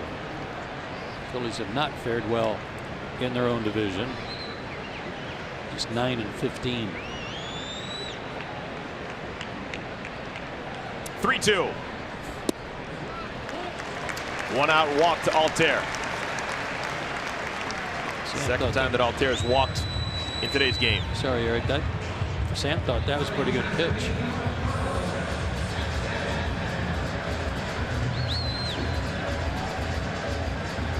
Here's Carlos Santana. Santana's a perfect 2 for 2. Line drive single back in the 2nd inning.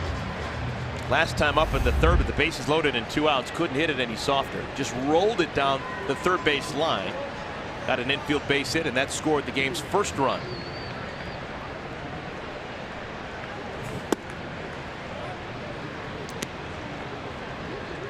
Santana's first year here in the National League as a big leaguer. Actually was signed by the Dodgers. Never made it up to the big leagues in LA. Traded to Cleveland as a younger player.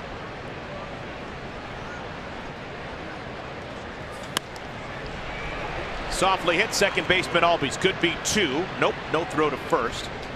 Slow developing. Yeah, in fact, Altair stopped or hesitated, thinking Albies might catch it on the fly.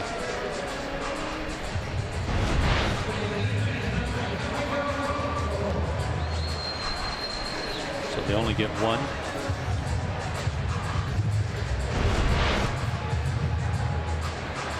Couple of outs here in the 5th inning. Santana replaces Altair at first. Here's Franco. Just like Julio Franco. Franco is from the Dominican Republic and both signed originally by Philadelphia. Julio signed way back in the 70s, but it seemed like he just retired a couple of years ago. No kidding. I remember Julio when he broke in and how wiry he was and how not wiry he was when he finished up. Same scout who signed Julio Franco for the Phillies also signed Juan Samuel. No kidding. Hope he got a raise. Smoked. Hit hard left center field. This one is off the wall. Santana on his horse. He's going to score from first. It's a 2-out run scoring double for Franco.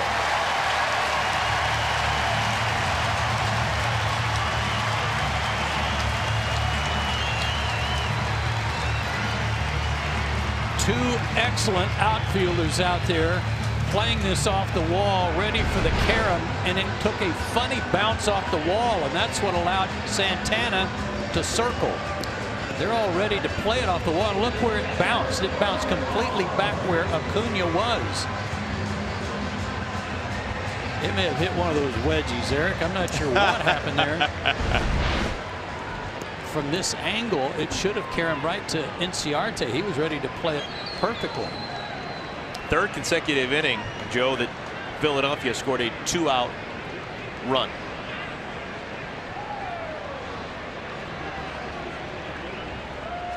Here's the catcher, Alfaro. Ball bounces away from Suzuki. That'll be a wild pitch, and Franco 90 feet away from home plate. That hurt. I don't know where it got him. Maybe on the forearm.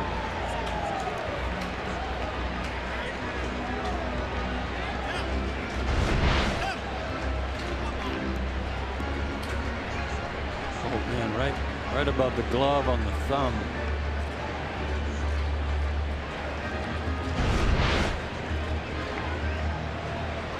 Joe, you've been around baseball a long time. Have you ever been with a team or covered a team that did not have a tough guy at catcher? Nope.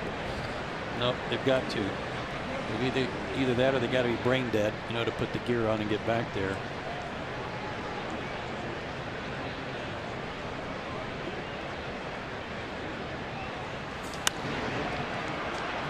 Ball and a strike.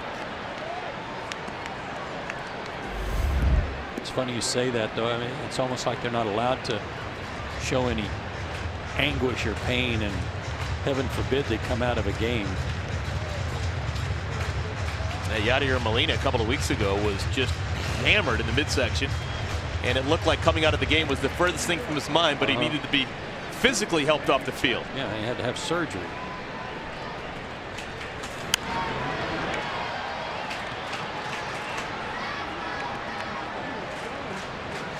Sam Freeman coming on in place of Gohara.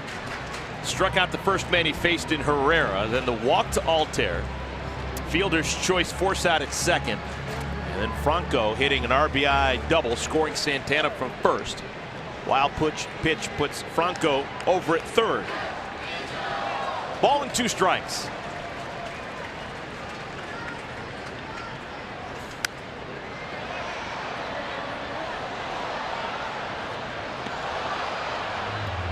Alfaro was just glad to see Gohara leave the ball game. He couldn't catch up to his fastball.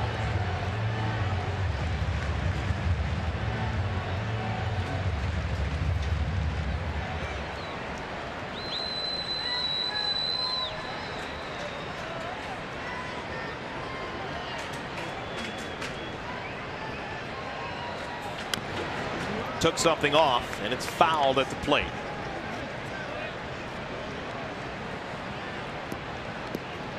Used to call this building a picket fence. 1 run in consecutive innings.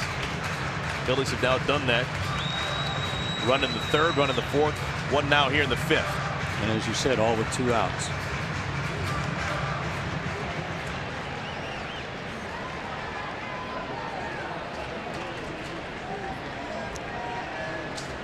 Freeman hoping to get back into that dugout.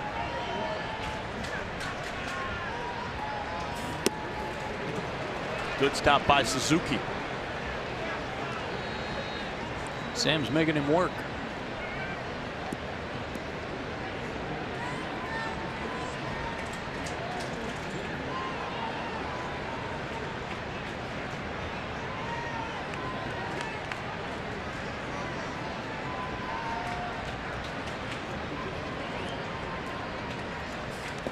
Another block by Suzuki. Joe, looking at the scorecard, in that 3rd inning, the guy who walked, Rhys Hoskins, scored the run. In the 4th inning, the guy who walked, Scott Kingery, came around to score. And now here in the 5th inning, it wasn't Altair who drew the walk who scored, but it was Altair's runner. He was out at the force out. Right. Basically, it was the walk that started things. Just goes to show you. They've cashed it in. Oh, look at that play again in center field and left center. Try to see what it hit. And it could be because of that angle right below the 387 mark that maybe Acuna overran that a little bit, expecting it to bounce more off the Mason sign and carry him over toward Ender.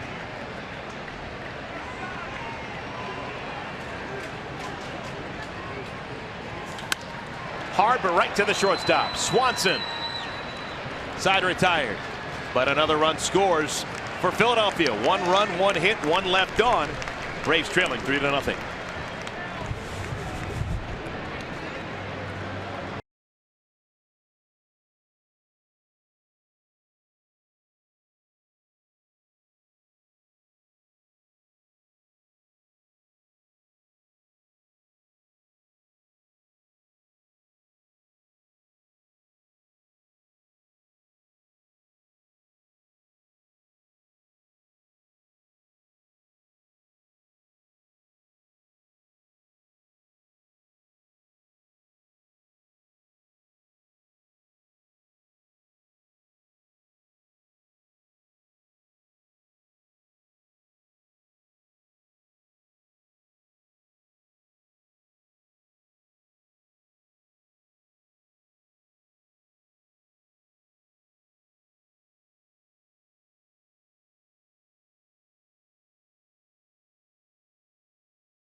Shutout through 5 innings for Philadelphia.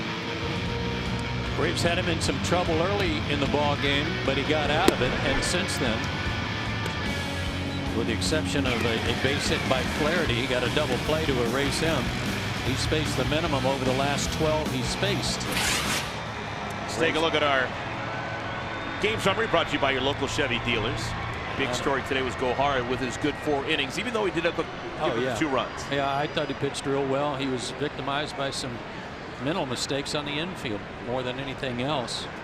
But Atlanta second and third. Nobody out in the second inning against Arrieta didn't score. Right now, that's huge. Acuna Jr.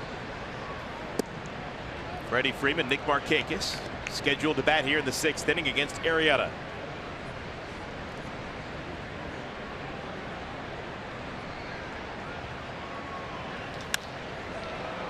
Hit pretty well to center field. Herrera surrounds it, makes the play.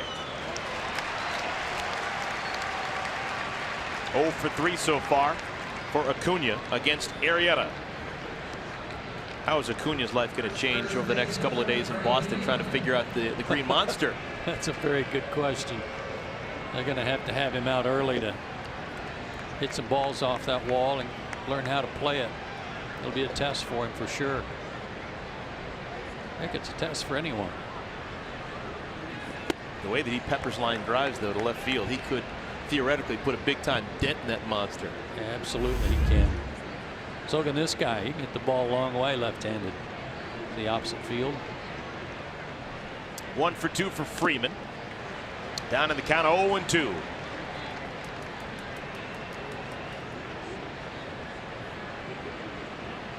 Had Freddie hacking at a couple of change-ups that weren't strikes. Good deception.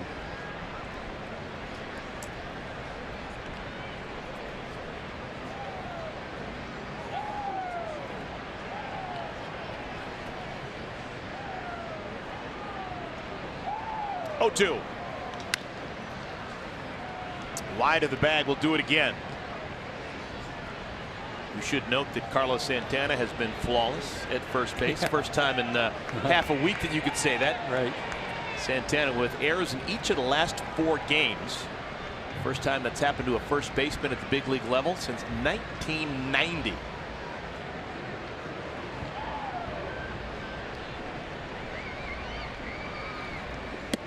Last time a first baseman at the big league level made errors in 4 consecutive games, he promptly retired. Yeah, Nick Kosaski was battling vertigo. Ended his career, unfortunately. What a bad break for him. Bad break for the Braves because he was an excellent player. My Nick Kosaski memory. He was the first major league player to ever drive in 100 runs without ever having a sacrifice fly on the season. Did that as Boston Red Sox. That's pretty amazing. He had such a good year that year, though. He didn't need sacrifice flies. Talk about peppering that wall. 1-2. Just truth in advertising. It's happened twice since Nick Kosasky did it in 1989. Chili Davis, 100 RBIs without a sacrifice fly in 1993. And Adam Dunn,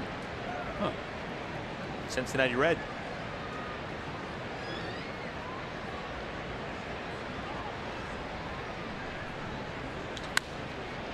Hard but foul all the way.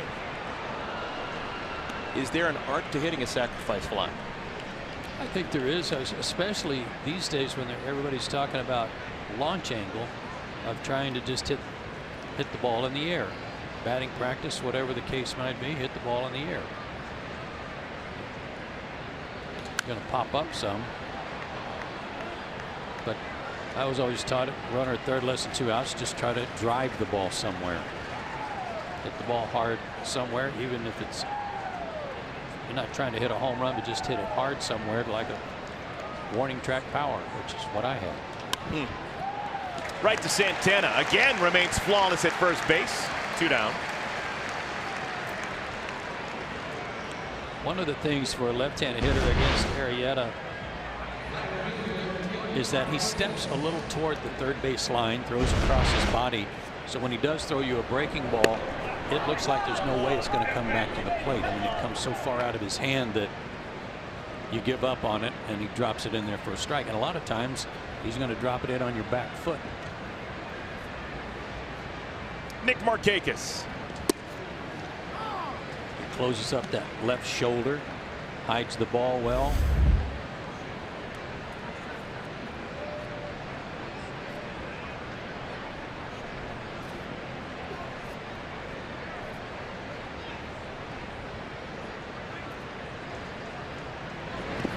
Phillies have a very good young staff, and we're hearing more and more about how much influence Arrieta is having over those young pitchers and the way he goes about his business, and they want to try to emulate what he does or try his workouts and preparation. It's paying off for him. Legendary stories of him as a Cub with his Pilates stretching routine. Now this is an Olympic matchup. Jake Arrieta, 2008 member of Team USA over in Beijing. Nick Markakis, of course, 04, playing for the Greek national team over in Athens. 2-2. On that staff in 08 with Arrieta, Steven Strasburg. By far and away, Arrieta and Strasburg biggest deals now in the big leagues from that 08 team, but they didn't play a lot over in Beijing. It was a team made up of minor league players for the most part. Strasburg was the youngest. Those two didn't play much at all.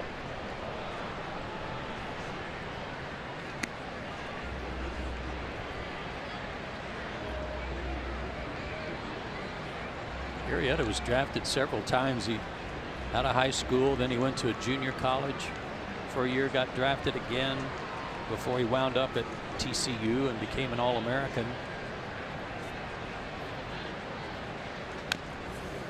Same thing with Markakis, drafted twice, once out of high school, once out of junior college, both times by the Reds, refused to sign, and then eventually signed with Baltimore, just like Arrieta did. Correct.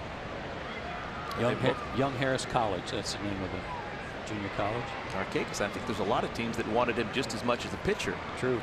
As a hitter. I think he'll take his 2,200 hits and be figure he made the right decision. I wonder if Nick is a little bit chapped that Melky Cabrera is back in the big leagues.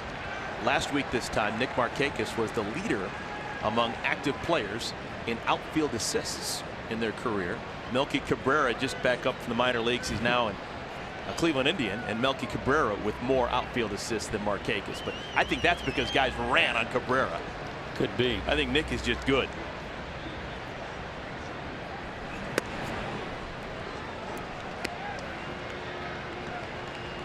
Oh, he reached the end of the line. 3 balls and 2 strikes to Markakis.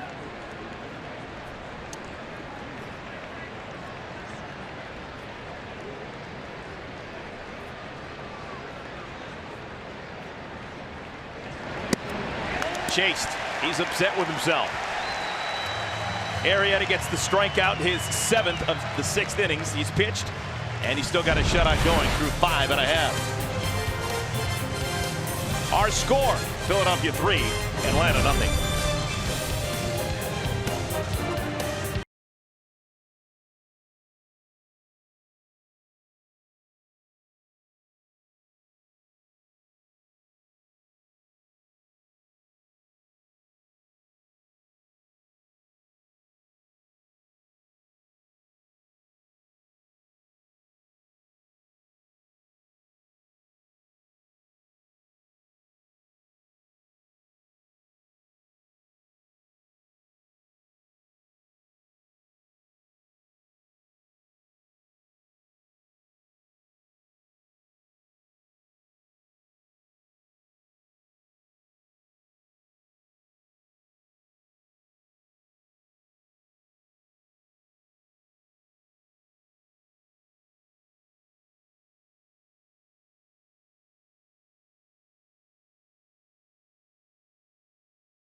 Military Appreciation Month brought to you by Coors Light.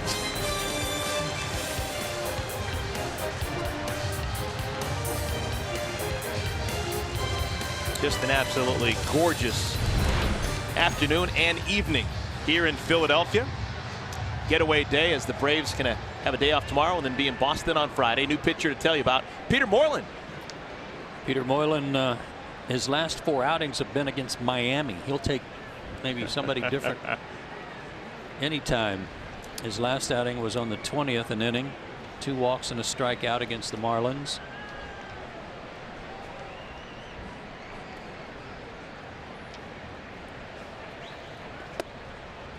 Moylan misses with pitch number 1. Right-hander from Australia will face Scott Kingery. It appears as if Jake Arrieta will remain in the game, and then Cesar Hernandez. Braves pitching has given up 1 run exactly in each of the last 3 innings to Philadelphia. 1-1 to Kingery.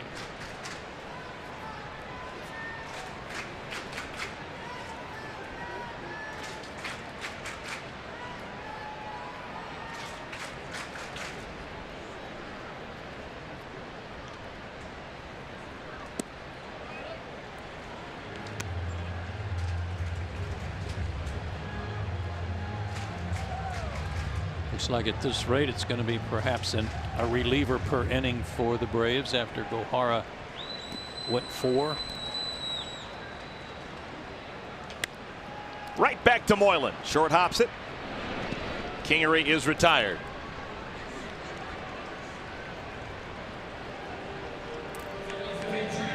Good start here in the bottom of the 6th inning. Yeah, these veteran pitchers, kind of hard to drag them out of a ball game when they've got a shutout working.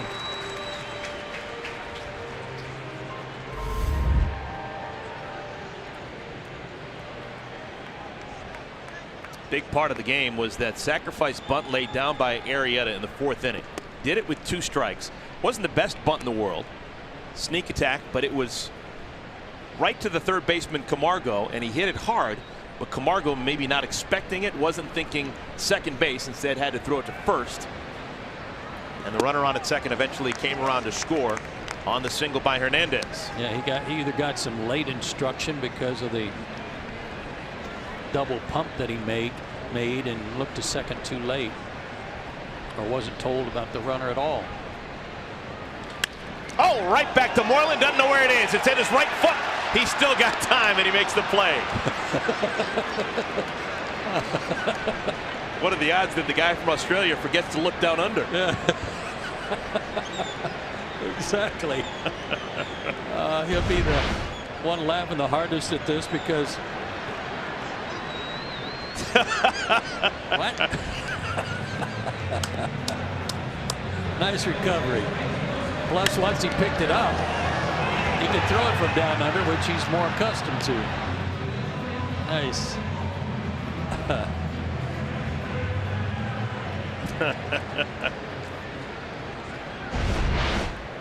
I don't think he would have made that play against D. Gordon.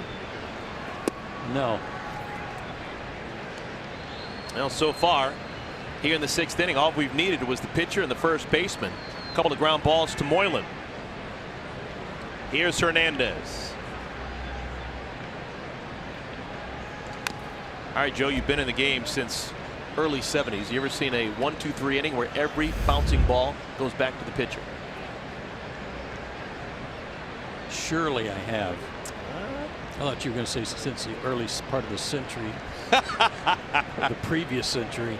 They always say in baseball, every game you'll see something you've never seen before, and we will not see it this inning. Hernandez spoils the fun, hits it to left field, and it's a fly ball out. 10-pitch inning for Moylan, who got a big smile out of things. Peter Moylan fields his position well when he knows where the ball is. The 7th is next.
When this one draws to a close, 48th game of the year for the Braves, currently with the top mark in the NL East. Game and a half ahead of the Philadelphia Phillies, but that's in jeopardy.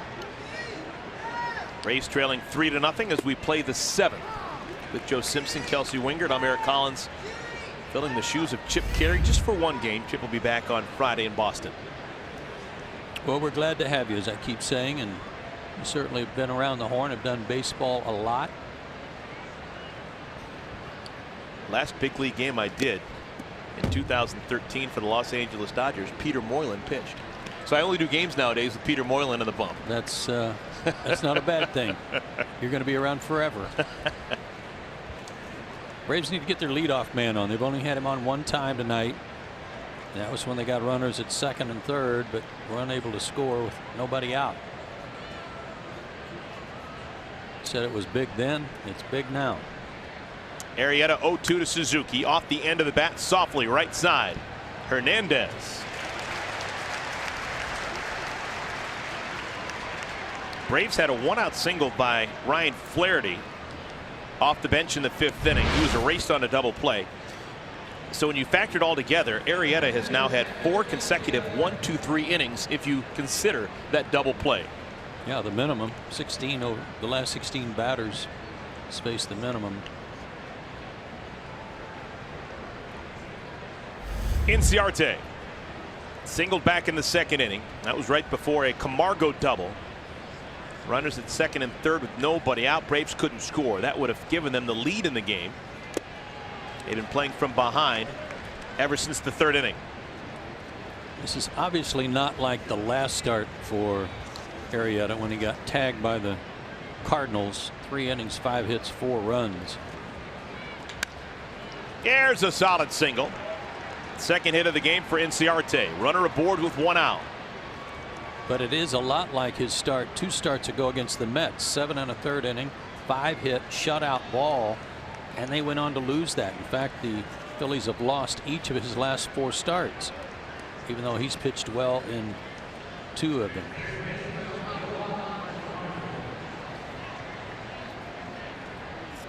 Hector Neris blew saves in 2 of those games.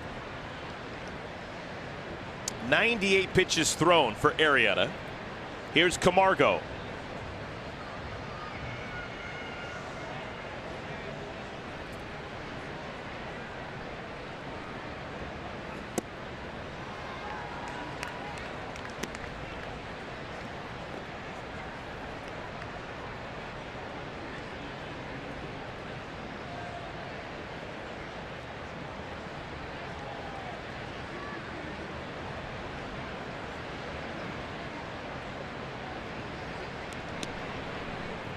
Inciarte, 18 stolen bases on the year. Is this in any way possible a running situation? I wouldn't think so.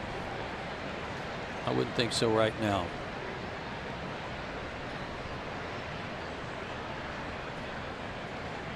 There he goes. Got a great jump. Of course. Out at second. Alfaro with an absolute howitzer shot down to second. And 7 out of 10 now for Alfaro. Good crossover step. And right on the bag. No argument from Ender. Didn't it seem as if Inciarte got a good jump? Yeah, he did. He did a good crossover and everything. That guy can throw. Yeah, certain measurements say that the fastest or the best arm in terms of miles per hour from home plate to second is the catcher Alfaro. Maybe not the fastest pop time from glove to glove, but in terms of miles per hour getting it to second base. And we've heard that about him before, but he hadn't really, until this series, we hadn't really seen it in terms of accuracy. But he's on right now. He's been a difference maker in this series with what he has done to the arm behind the plate.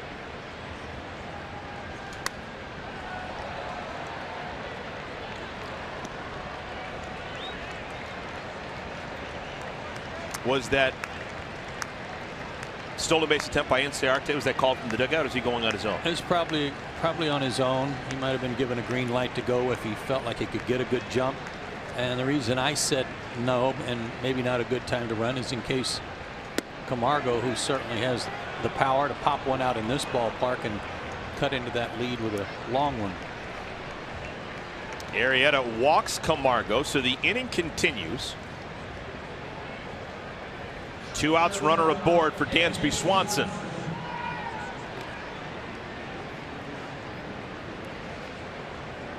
That's the first walk by Arrieta.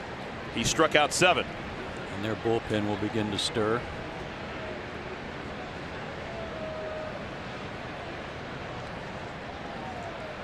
Swanson's put the ball in play twice, nothing to show for it. That's the cutter. That's not his good breaking ball. That's just a hard pitch that moves, like we said to Freddie Freeman a little earlier. You might throw it at the outer third, and then it just moves enough to get to the outside corner.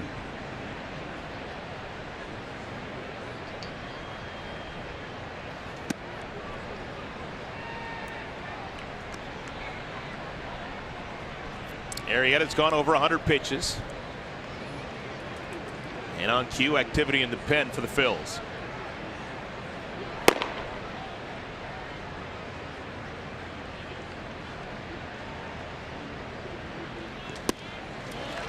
Same pitch. If you could whisper into Dansby's ear right now, what should he look out for? Well, I think again, see how much it doesn't move that much, but just enough to move it off the sweet spot, sometimes off the end of the bat, but certainly middle of the plate away.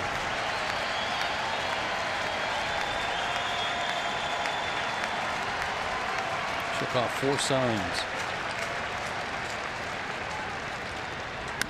Hard down the left field line, but foul. Took him 4 nods to say yes to a changeup and made a mistake with it.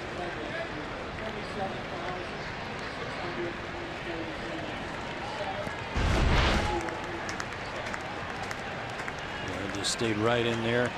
Dansby hit the ball hard his first time up, right at Franco at third. Couldn't keep that one fair.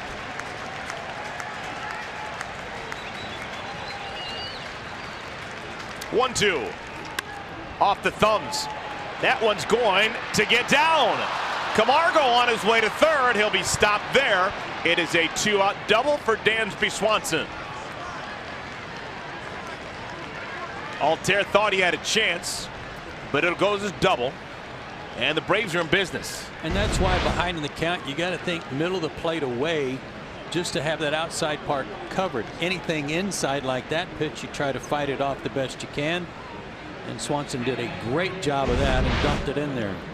A lot of ifs and buts, but that caught stealing now looming large. Huge. Huge. Looks like Gabe Kapler is going to trust the veteran. We will have a pinch hitter.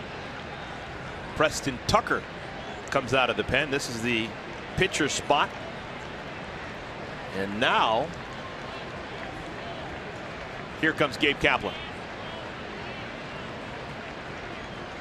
I haven't seen the hook, so this may just be a chat.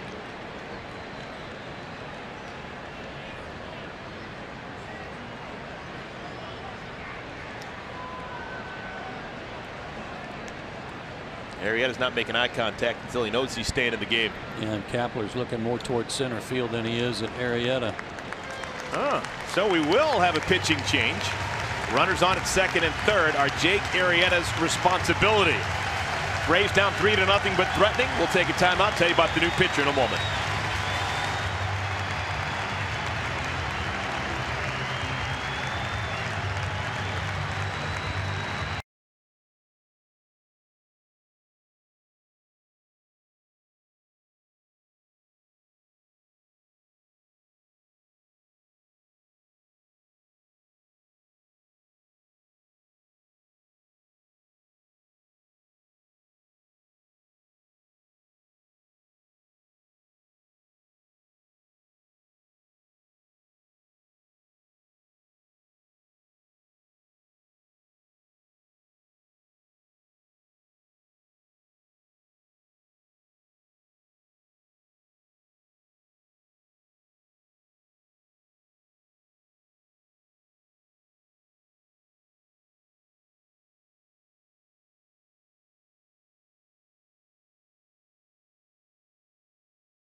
They trail the Phillies 3-0. New pitcher to tell you about, Sir Anthony Dominguez.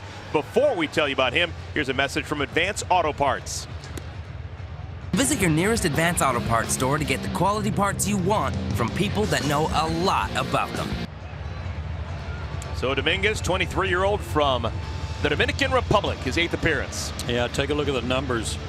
7 2/3 innings. He gave up the first base runner he's allowed in the big leagues 2 nights ago when he gave up a base hit. Gave up a walk and a base hit. Struck out a batter. No, excuse me, just a hit, not a walk.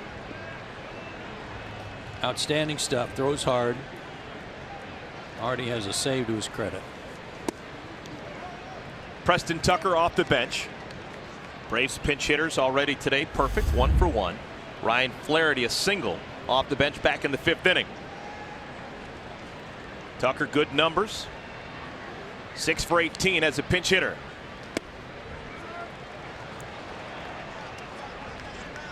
Off to a good start, 2-0. Good off-speed pitch hitter too. Breaking balls.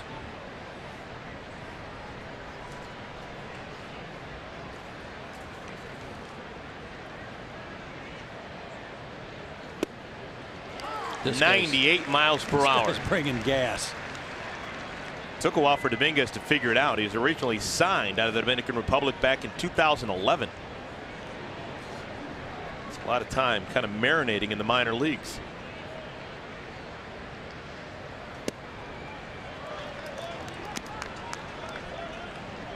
Preston's got a lot of power. He's got a good count to work with here. Narrow your zone. Look for something in your wheelhouse. Anything outside of that, you'll get another pitch to look at.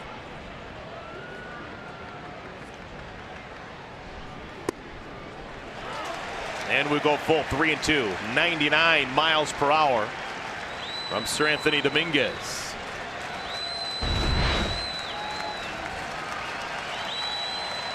We got a gift there, it looked like. Maybe Alfaro just made it look worse than it was.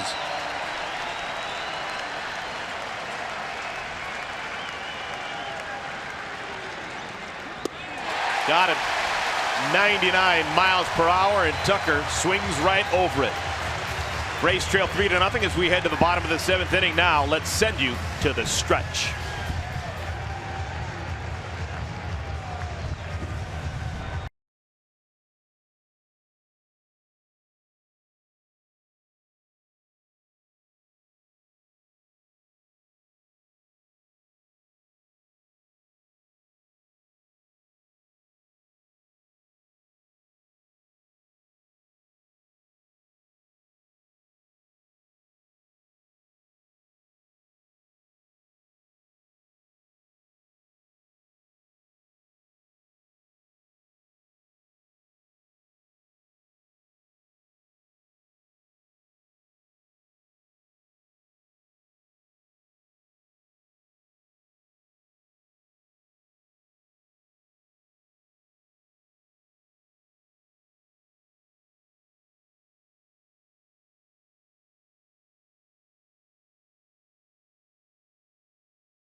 The 7th inning, and the Braves squandered an opportunity here in the top of the 7th inning. New pitcher to tell you about.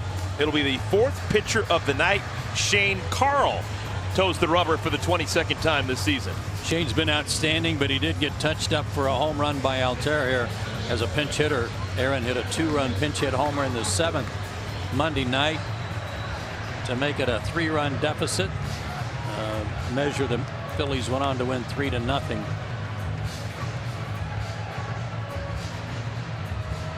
It will be 2, 3, and 4 in the Philly lineup. Hoskins, Herrera, and Altair. They already lead 3-0. Single runs in the 3rd, the 4th, and the 5th. Peter Moylan worked a 1-2-3 6th inning. He gives way to Shane Carl.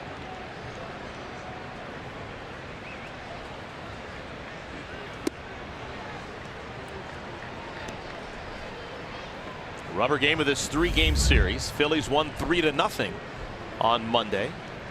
Braves won 3-1 yesterday. So 3 is all it's taken so far in this series to pick up a W.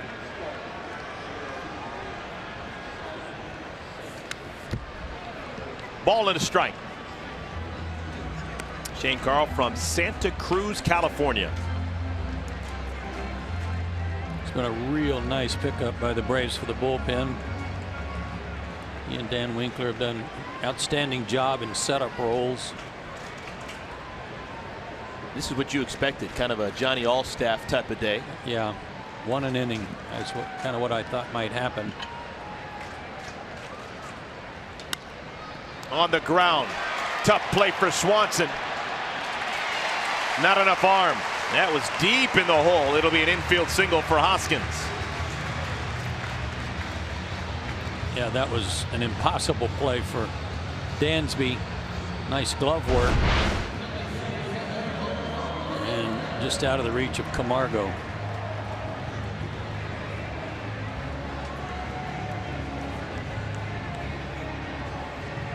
It's a good try, kid, but that was too far to go. First time tonight that Philadelphia has had the leadoff man aboard. So Hoskins on it first. Here's Herrera. Odubel Herrera, 26-year-old from Venezuela.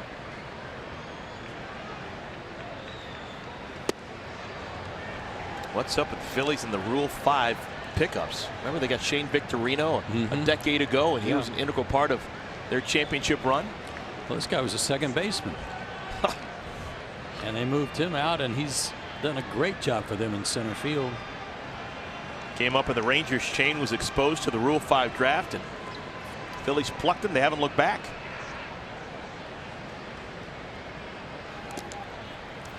Snap throw to first. Is Johan Santana still considered to be the greatest Rule 5 pickup?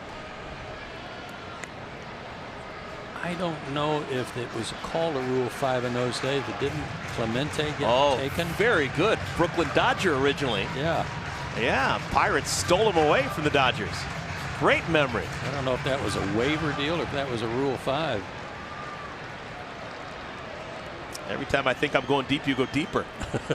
Been around a long time.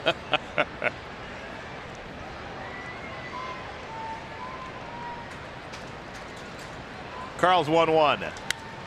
Hit well the other way. It's going to hang in the air. Acuna. 1 down. So a 1-for-4 night for Herrera. Dangerous man retired. And with 1 out, here's Altair, who did some damage against Carl on Monday. Got a hanging slider. Up and in. And a no-doubter.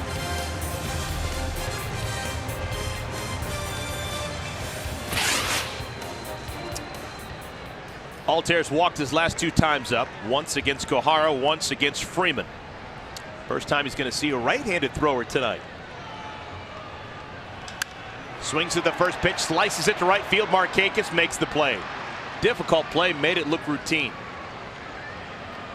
Gives you some idea, though, about Aaron Altair and what kind of hitter he can be and should be. There's no reason should be hitting 202. He's been really struggling since day 1 of the season. He's driven in 23 runs. He's hit 5 homers, but line drive type hitter and ought to be hitting a few more like that. Good Can't athlete. be upset when you hit a line drive to the warning track in the opposite field. Carlos Santana, 2 for 3. He's driven in a run. He's scored a run.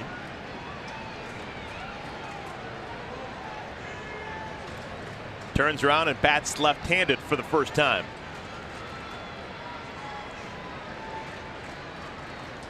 Santana's got that toe tap from both sides of the plate. He's always been a streaky hitter. You just wonder if that's something that lends itself to being streaky. Well, I said this a couple of nights ago.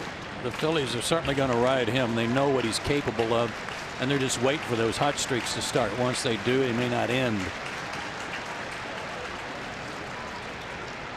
Toe tap and a take. 2-0. And like Altair, he's driven in 30 runs. His 30th was tonight. It's not like he's not still producing some runs when he gets opportunities.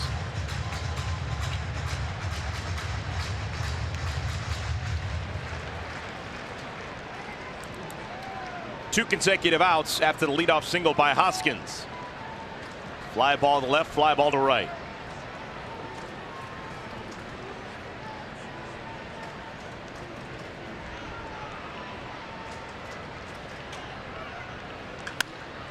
On the ground, routine, Albies. Sides retired. Nice job by Shane Carl after the leadoff single. Retires Herrera, Altair, and Santana. When we come back, top of the Braves lineup batting, trailing 3-0.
Braves Baseball is sponsored by your local Ford dealer, the Georgia Lottery, and by the All-South Highway Safety Team.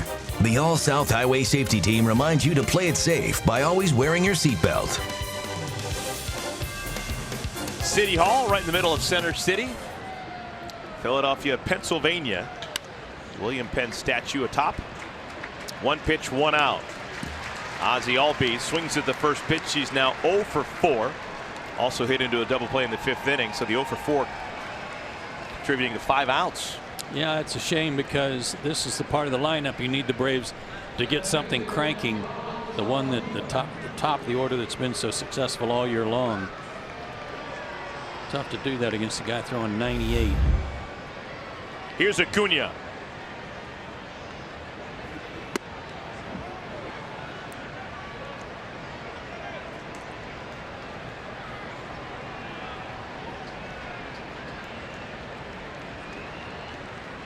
Acuna and the Braves are going to see nothing but left-handed pitching in Boston over the weekend.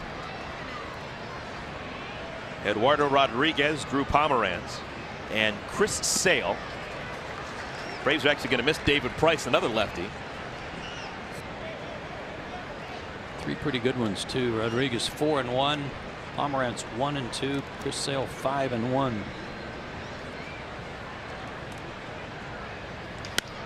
Off the thumbs. Shortstop Kingery has to get rid of it in a hurry. Acuna was busting it down the line. Oh, it's man. out number 2. I'm not so sure about that one.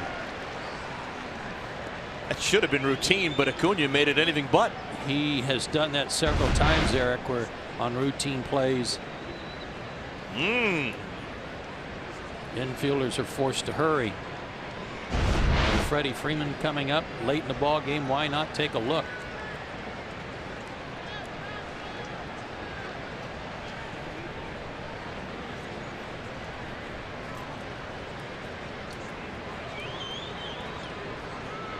So this play being reviewed.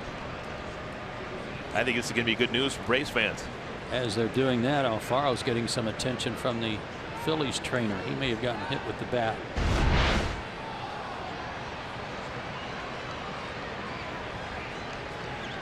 Wasn't the world's greatest stretch from Santana. We saw Santana earlier in the game get all the way out. Right. Do an entire split this time, didn't do it. And that could have been the difference.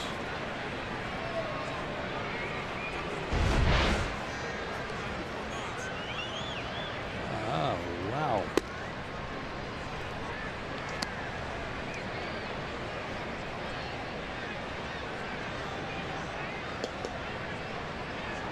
Foot's on the bag. The original call was out.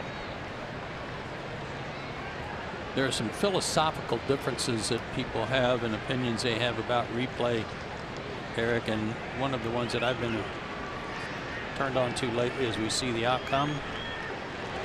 They're going to uphold the call. Is I wish the umpires in New York didn't know what the call was.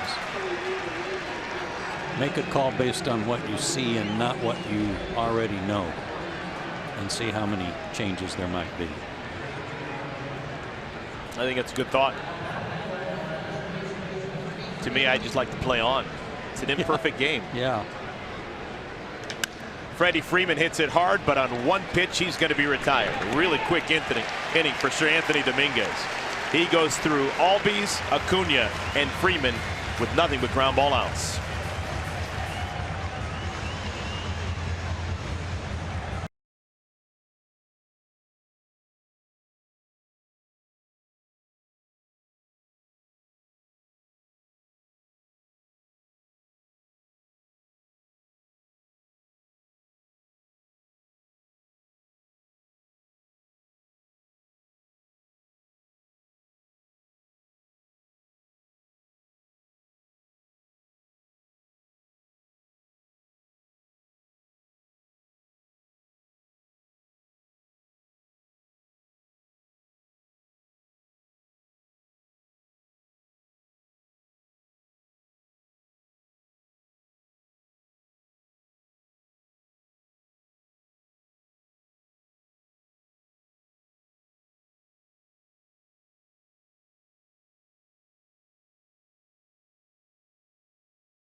In a 3-game weekend series beginning Friday night at 6:30 on Fox Sports Southeast. The Friday Night Showdown presented by Kaiser Permanente. Brian Snitker was talking last night after the game about how anxious he was to go to Boston and see how the Braves measure up against the Red Sox. Gutsy. Franco swings at the first pitch from Shane Carl, pops it up right side. Just as an early third of the way through the season, basically, to find out where you are. Played well, you're in first place. They certainly are a good ball club, have been in first place, and are the Braves as good as people think they are? The Red Sox coming into the day, 33 wins. Most wins of any team in the big leagues, 33-15. Because they've actually played more games than the Yankees, they actually have a little bit of a different winning percentage, so they're actually below the Yankees in winning percentage. But the 33 wins in 48 games, most in all of Major League Baseball.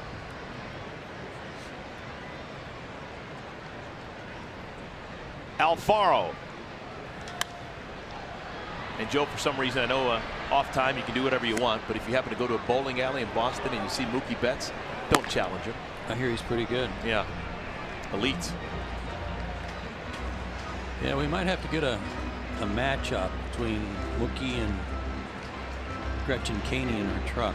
Oh, okay. Yeah. That'd be a pretty good matchup, one-on-one.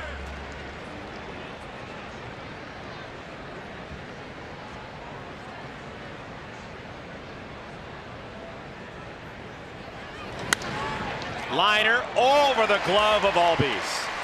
Couple of more inches.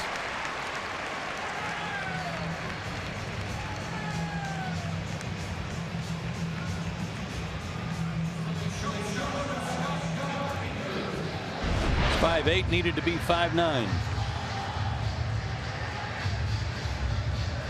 First hit of the game for Alfaro. Thrilled to be batting against a right-handed pitcher.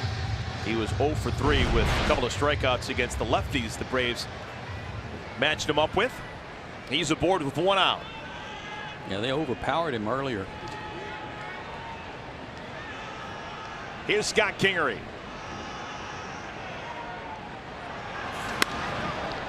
Hits this one well into the gap, left center field. Acuna! Yes, he did! And look at the hose back to first. Just barely not in time as Alfaro had to run for his life. Nobody in the ballpark thought that Acuna was going to make that play. No, sir. No, sir. He went a long way for that one and came up throwing. I thought it was a gapper for sure.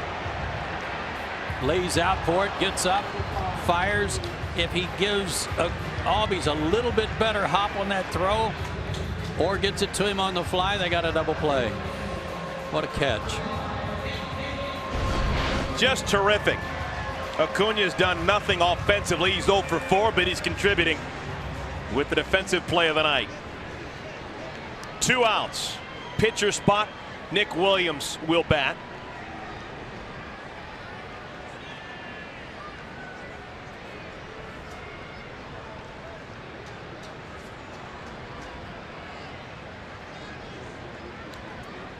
Going into the 9th inning down 3-0 is a lot more doable than down 4. Correct, and that was another ball hit hard by Kingery, jumped off his bat, and he's kind of like Hoskins. He's been hitting in some bad luck, and 2 of the Braves outfielders have taken hits away from him tonight. Markakis in the corner, and now Acuna. 1-0 to Williams. Now, Joe, I know you know this, but you work with a terrific crew. We were talking about bowling, and we're talking about Mookie Betts, and immediately popped in my head. There was a pitcher back in the 80s and 90s for the San Francisco Giants who was a great bowler. I couldn't think of who it was. I got 2 words out of my mouth to the guys in the truck, and immediately, John Burkett. Pretty cool. He was a Brave for a while. Swung on and missed. In fact, he was an opening day starter one year when Maddox had some problems with an injury coming out of spring training. I think Greg had been hit with a line drive in the toe. Once again, a little bit deeper than I can go. Just handed a note. John Burkett, if you trust the internet, 32 perfect games. Goodness. Another smash, this time to center field. Inciarte on his horse. He'll have to play it off the wall. This time takes the right angle. Alfaro being waved around third. He'll make it without a throw.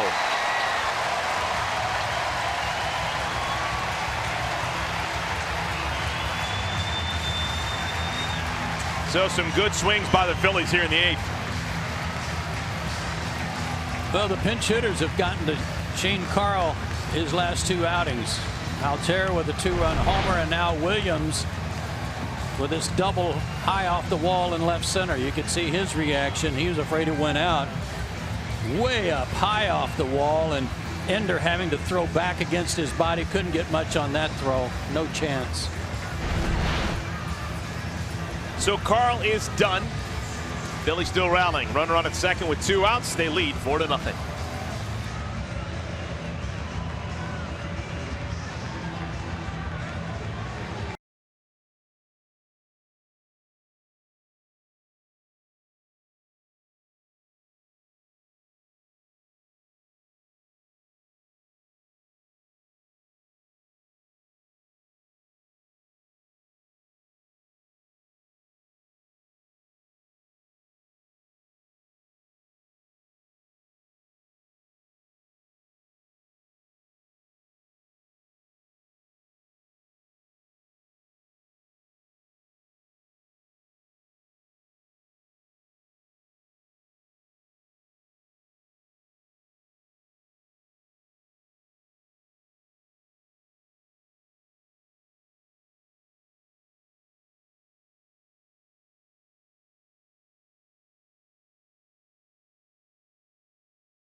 Braves baseball is brought to you by your local Toyota dealers. Let's go places.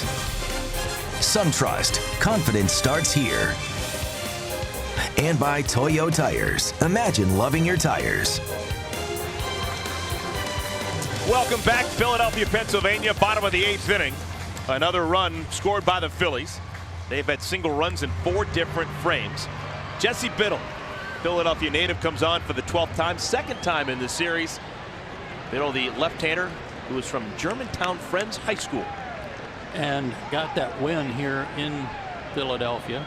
Got his first hit here, got his first RBI here. And was a first-round pick by the Phillies originally. 2010, never made it anywhere close to the big leagues. A lot of arm trouble. Didn't pitch for anyone 2016 because of Tommy John surgery. Last year in the Brave chain. Now in the big leagues. First pitch called strike 1, 94 miles per hour. Cesar Hernandez, runner on at second, Nick Williams.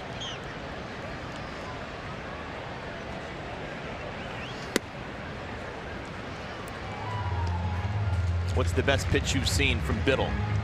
Fastball. If he locates his fastball, it's a good one. He keeps it down.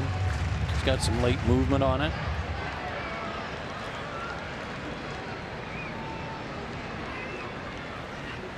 We've seen it over the years. So many Atlantans become Atlanta Braves. Is it more difficult growing up in your hometown and make it to the big leagues and trying to find your way? I would think so. I would think so. You'd have to ask Dansby. You know, he'd be a good guy to talk to. So would Jeff Francoeur or Brian McCann, because the Braves signed so many Georgia guys, and they've had great success with Metro Georgia guys too. Jason Hayward, another that comes to mind quickly. I think the fans like that. I think they like having local guys that they can attach themselves to and be proud of and know that they're their guys. If the Cleveland Indians had to make a roster of nothing but Cleveland guys, I don't think they'd win a game. I think the last big leaguer from Cleveland was Jerry Dubzinski. Maybe Mike Easler. Well, Mike could hit. Flip foul out of play. We'll do it again. That Cleveland weather not real conducive to baseball in spring.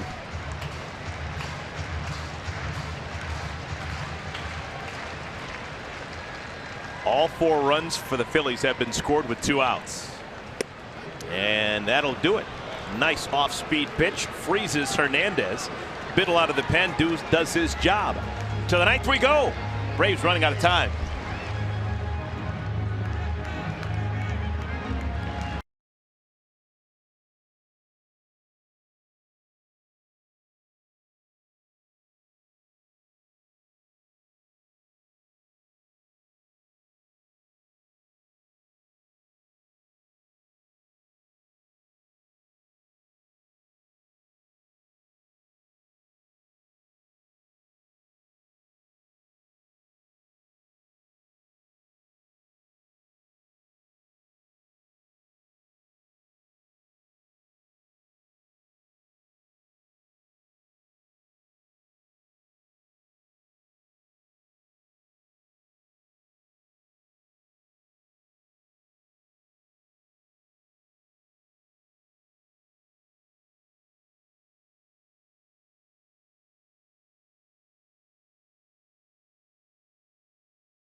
Mobile.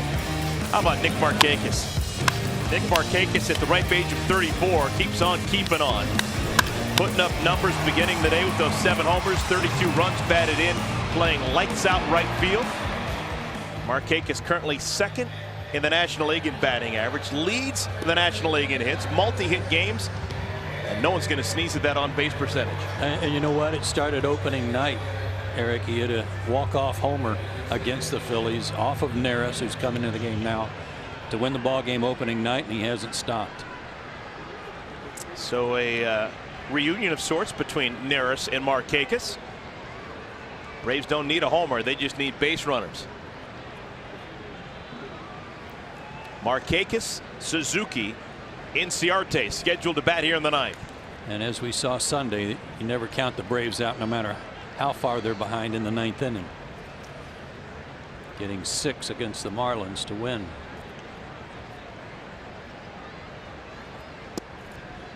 Braves with 7 hits as a team, but 6 of the 7 hits have been singles and a double by Camargo. That's it. He had 2 hits in the first inning after 2 were out. Left those guys, but they got second and third, nobody out in the second, and didn't score, and that really hurt. That might have put Arrieta on notice and forced him to make some better pitches. You never know what might have happened. 0-2 to Markakis.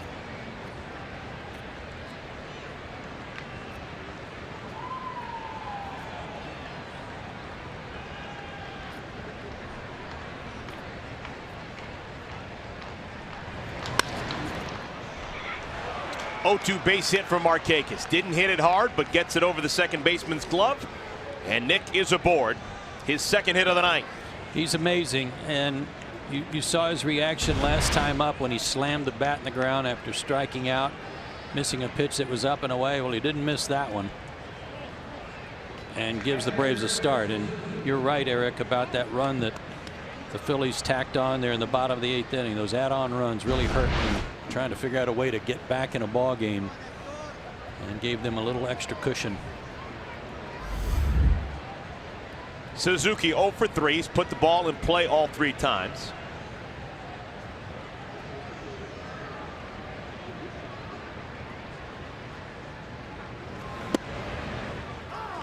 Kirk doesn't agree. 0-1.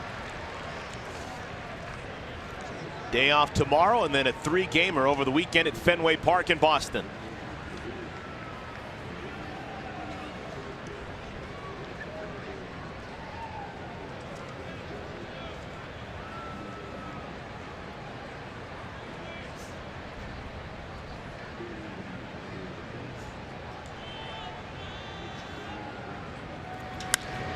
Hit well, left field. Hoskins surrounds it. Makes the play. Ball just died out there in left field. 1 out. Just missed it. Sounded good, it just didn't go anywhere. Big out for Neris, who has an ERA of over 5 against the Braves this year.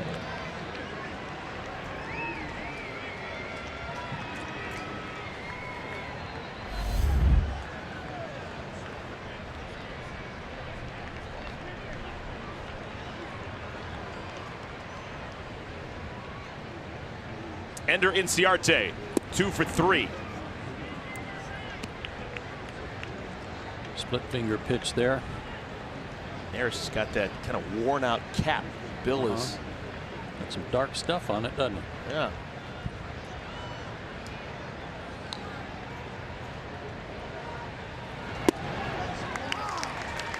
One and one.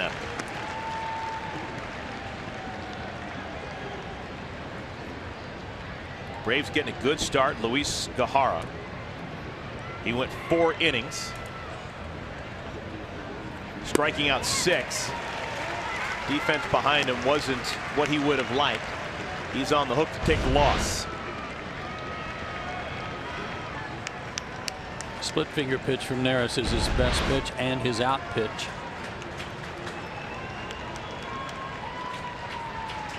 One, 2.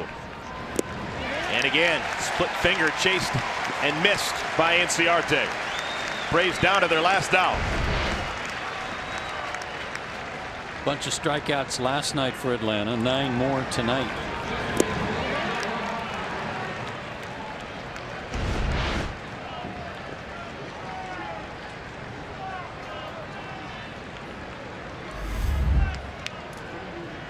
Here's Camargo trying to keep the game alive.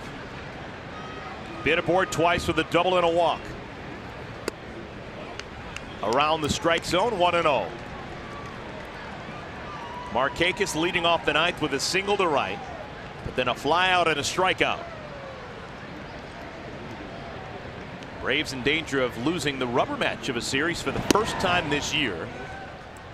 Had been 7-0 in the final games of 3-game series in which they've split the first 2 games. Braves losing 3-0 on Monday, bouncing back to win 3-1 yesterday.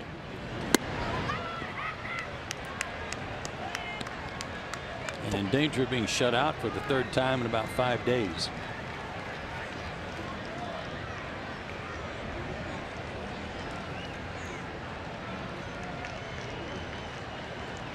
Camargo just trying to get on base, keep the game alive.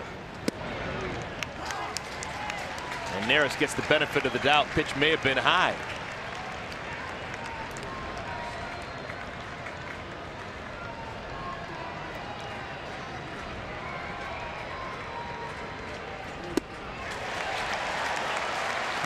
They didn't like that. Camargo took that swing and kind of grabbed at his back. That's something that had him on the shelf during spring training. Hope he's okay. Had an oblique issue.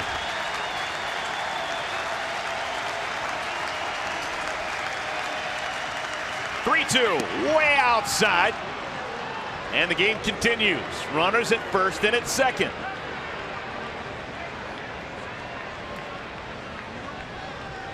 By any means necessary.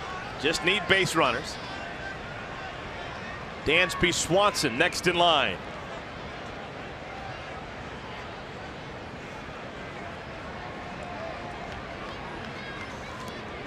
Situation like that, allowing a 2-run home run is basically the same thing as throwing ball 4. Right. No reason not to throw a strike. He's been in 5 games against the Braves, and Neris is already 1-1 with a save. So a lot of things going on while he's in the ball game. 3 earned runs in 4 2/3 innings. Plenty of base runners.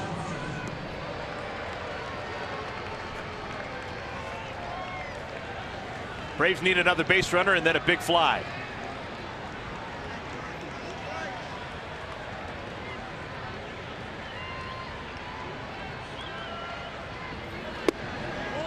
Fastball called strike 1.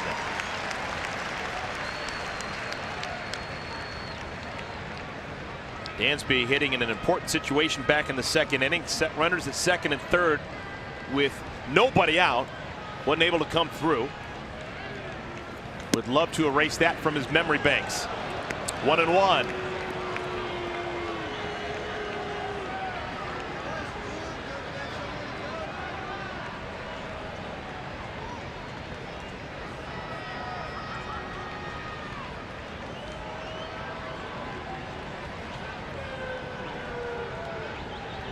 Runner at second base. They're going through a series of signs. Neris forgot, had to step off. Into left field. It's going to be playable for Hoskins. And that's the ball game. So for the 2nd time in 3 games here in Philadelphia, the Braves are shut out by Philadelphia Phillies pitching. Give the win to Jake Arrieta, and the Phillies take the series. We'll take a timeout. Back with more from Philadelphia in a moment.